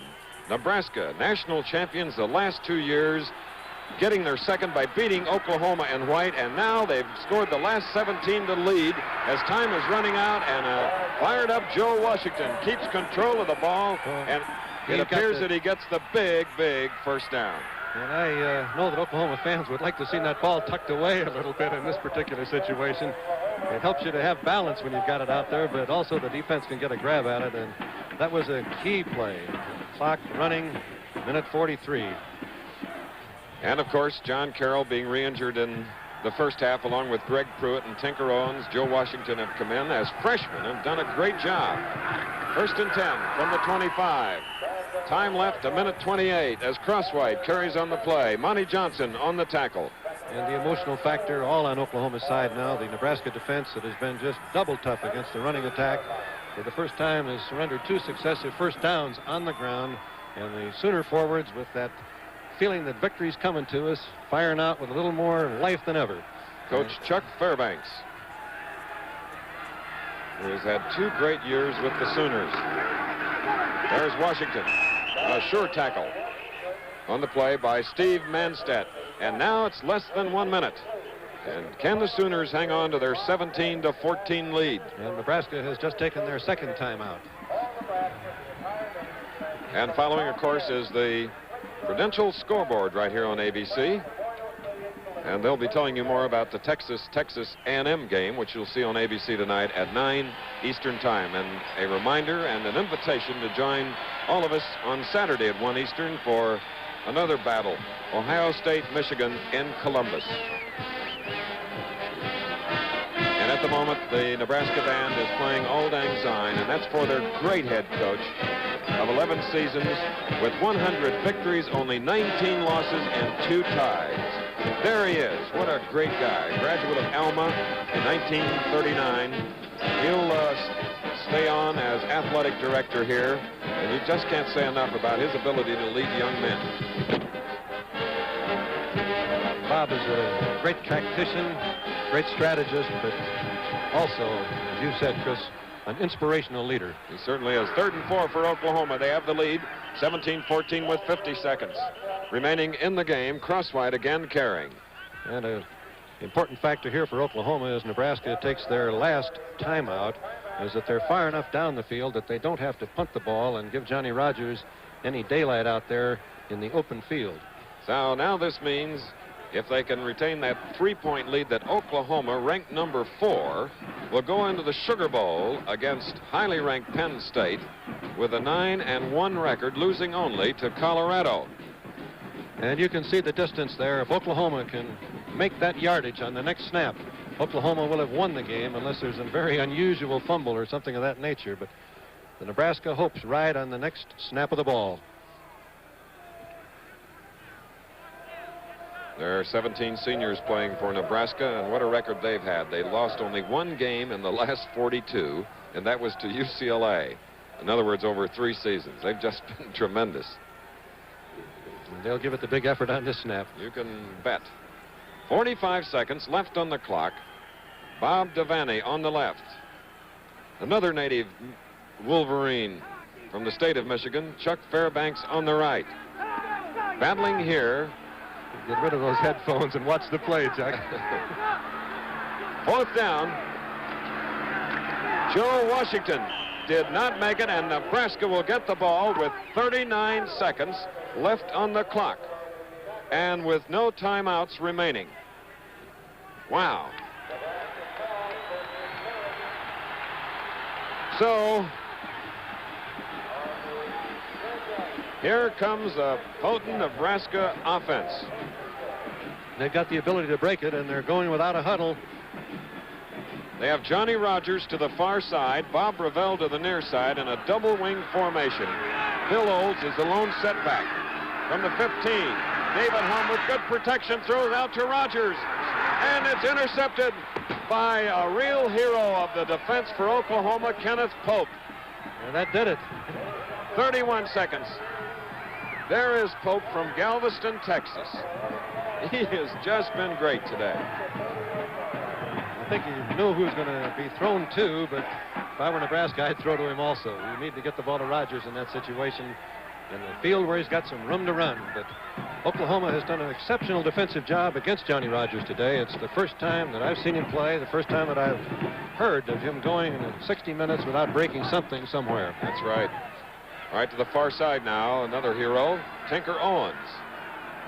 From the wishbone, 1st and 10 from the 41 with 31 seconds left on the clock. And it'll be Oklahoma going to the Sugar Bowl against powerful Penn State to be seen New Year's Eve right here on ABC. And that'll really be a big one. You can see Chuck over there very, very happy, and that's the victory and defeat. Bob Devaney has been in this situation very few times here in this stadium or any other stadium. And, of course, the pictures, how beautifully they tell the story. No captions needed. And the Oklahoma players on the field are overjoyed. The Oklahoma fans coming out on the field. Chuck Fairbanks being carried off the field when 3 years ago they almost ran him out of town in Norman. That was when he switched to the wishbone, and a lot of people didn't think that that was the right attack to be using, but it turned out to be.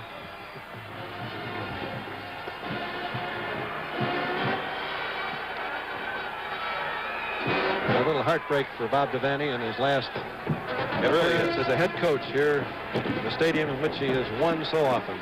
But he'll be taking on Notre Dame in Miami, while Chuck Fairbanks will go against Joe Paterno. Yes, sirree. The Sugar Bowl. There's no feeling in the world quite like what Chuck has right now. Believe me, it's a great, great feeling. Ecstasy. Set by the master. We'll return in a minute.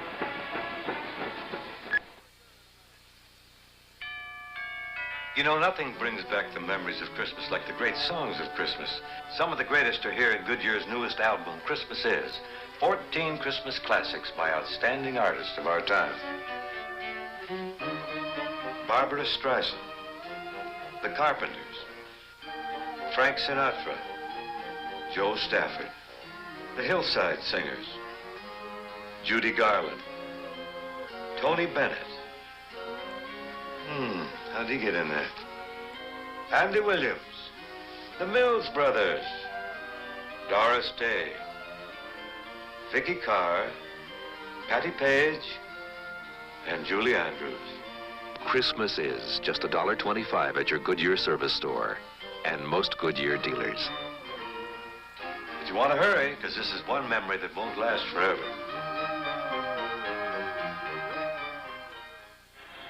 Well, no doubt there's great joy in Norman, Oklahoma right now, and with me, Bob Lund of Chevrolet, to make the Player of the Game awards to Wade Walker of Oklahoma. Bob? Well, Bill, it was an exhausting game, both for the players and for the people in the stands here today, and it was a difficult decision for you fellows to make, but you made some good ones. The outstanding offensive player of the day was Dave Robertson, the quarterback for Oklahoma, and the outstanding defensive player was Kenneth Pope, a right cornerback, and both of them played extremely well.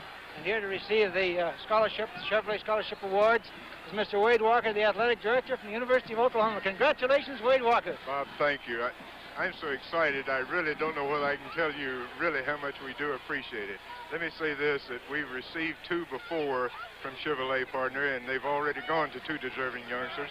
And bless Pete Barr, we have 2 more to give to 2 more Oklahomans. I really can't thank you enough, Bob. Thank you from Chevrolet, Bill, and ABC, and all the folks. It's just fantastic, and I'm sorry because I can't tell them how really much we appreciate it. Okay, fine. Thanks very much, Wade. We'll see you in New Orleans, okay? You bet, Bill. Now let's go back to the booth, Chris and Bud.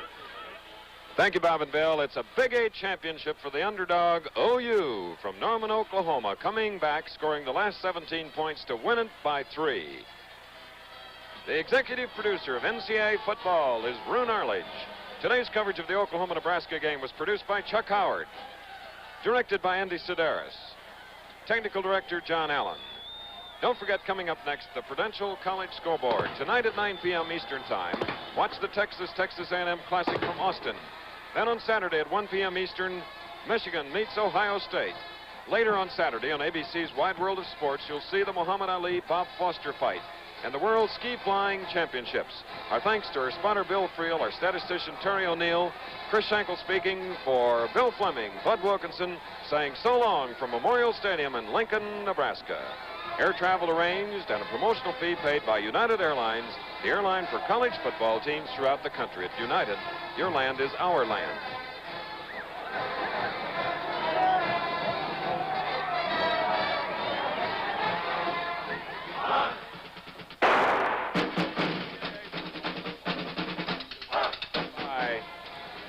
Goodyear. More people ride on Goodyear tires than on any other kind. By Chevrolet, who is building a better way to see the USA. By the Miller Brewing Company, brewers of Miller High Life. If you've got the time, we've got the beer. And by Texaco and the many thousands of Texaco retailers and distributors in all 50 states. Trust Texaco to have the right gasoline for you. Once again, the final score, an upset. Oklahoma 17, Nebraska 14.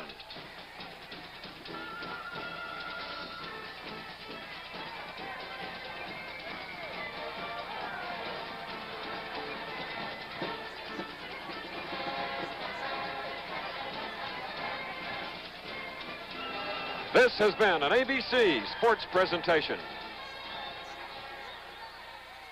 The FBI chases 2 hold-up men on a rubber raft Sunday night here on ABC.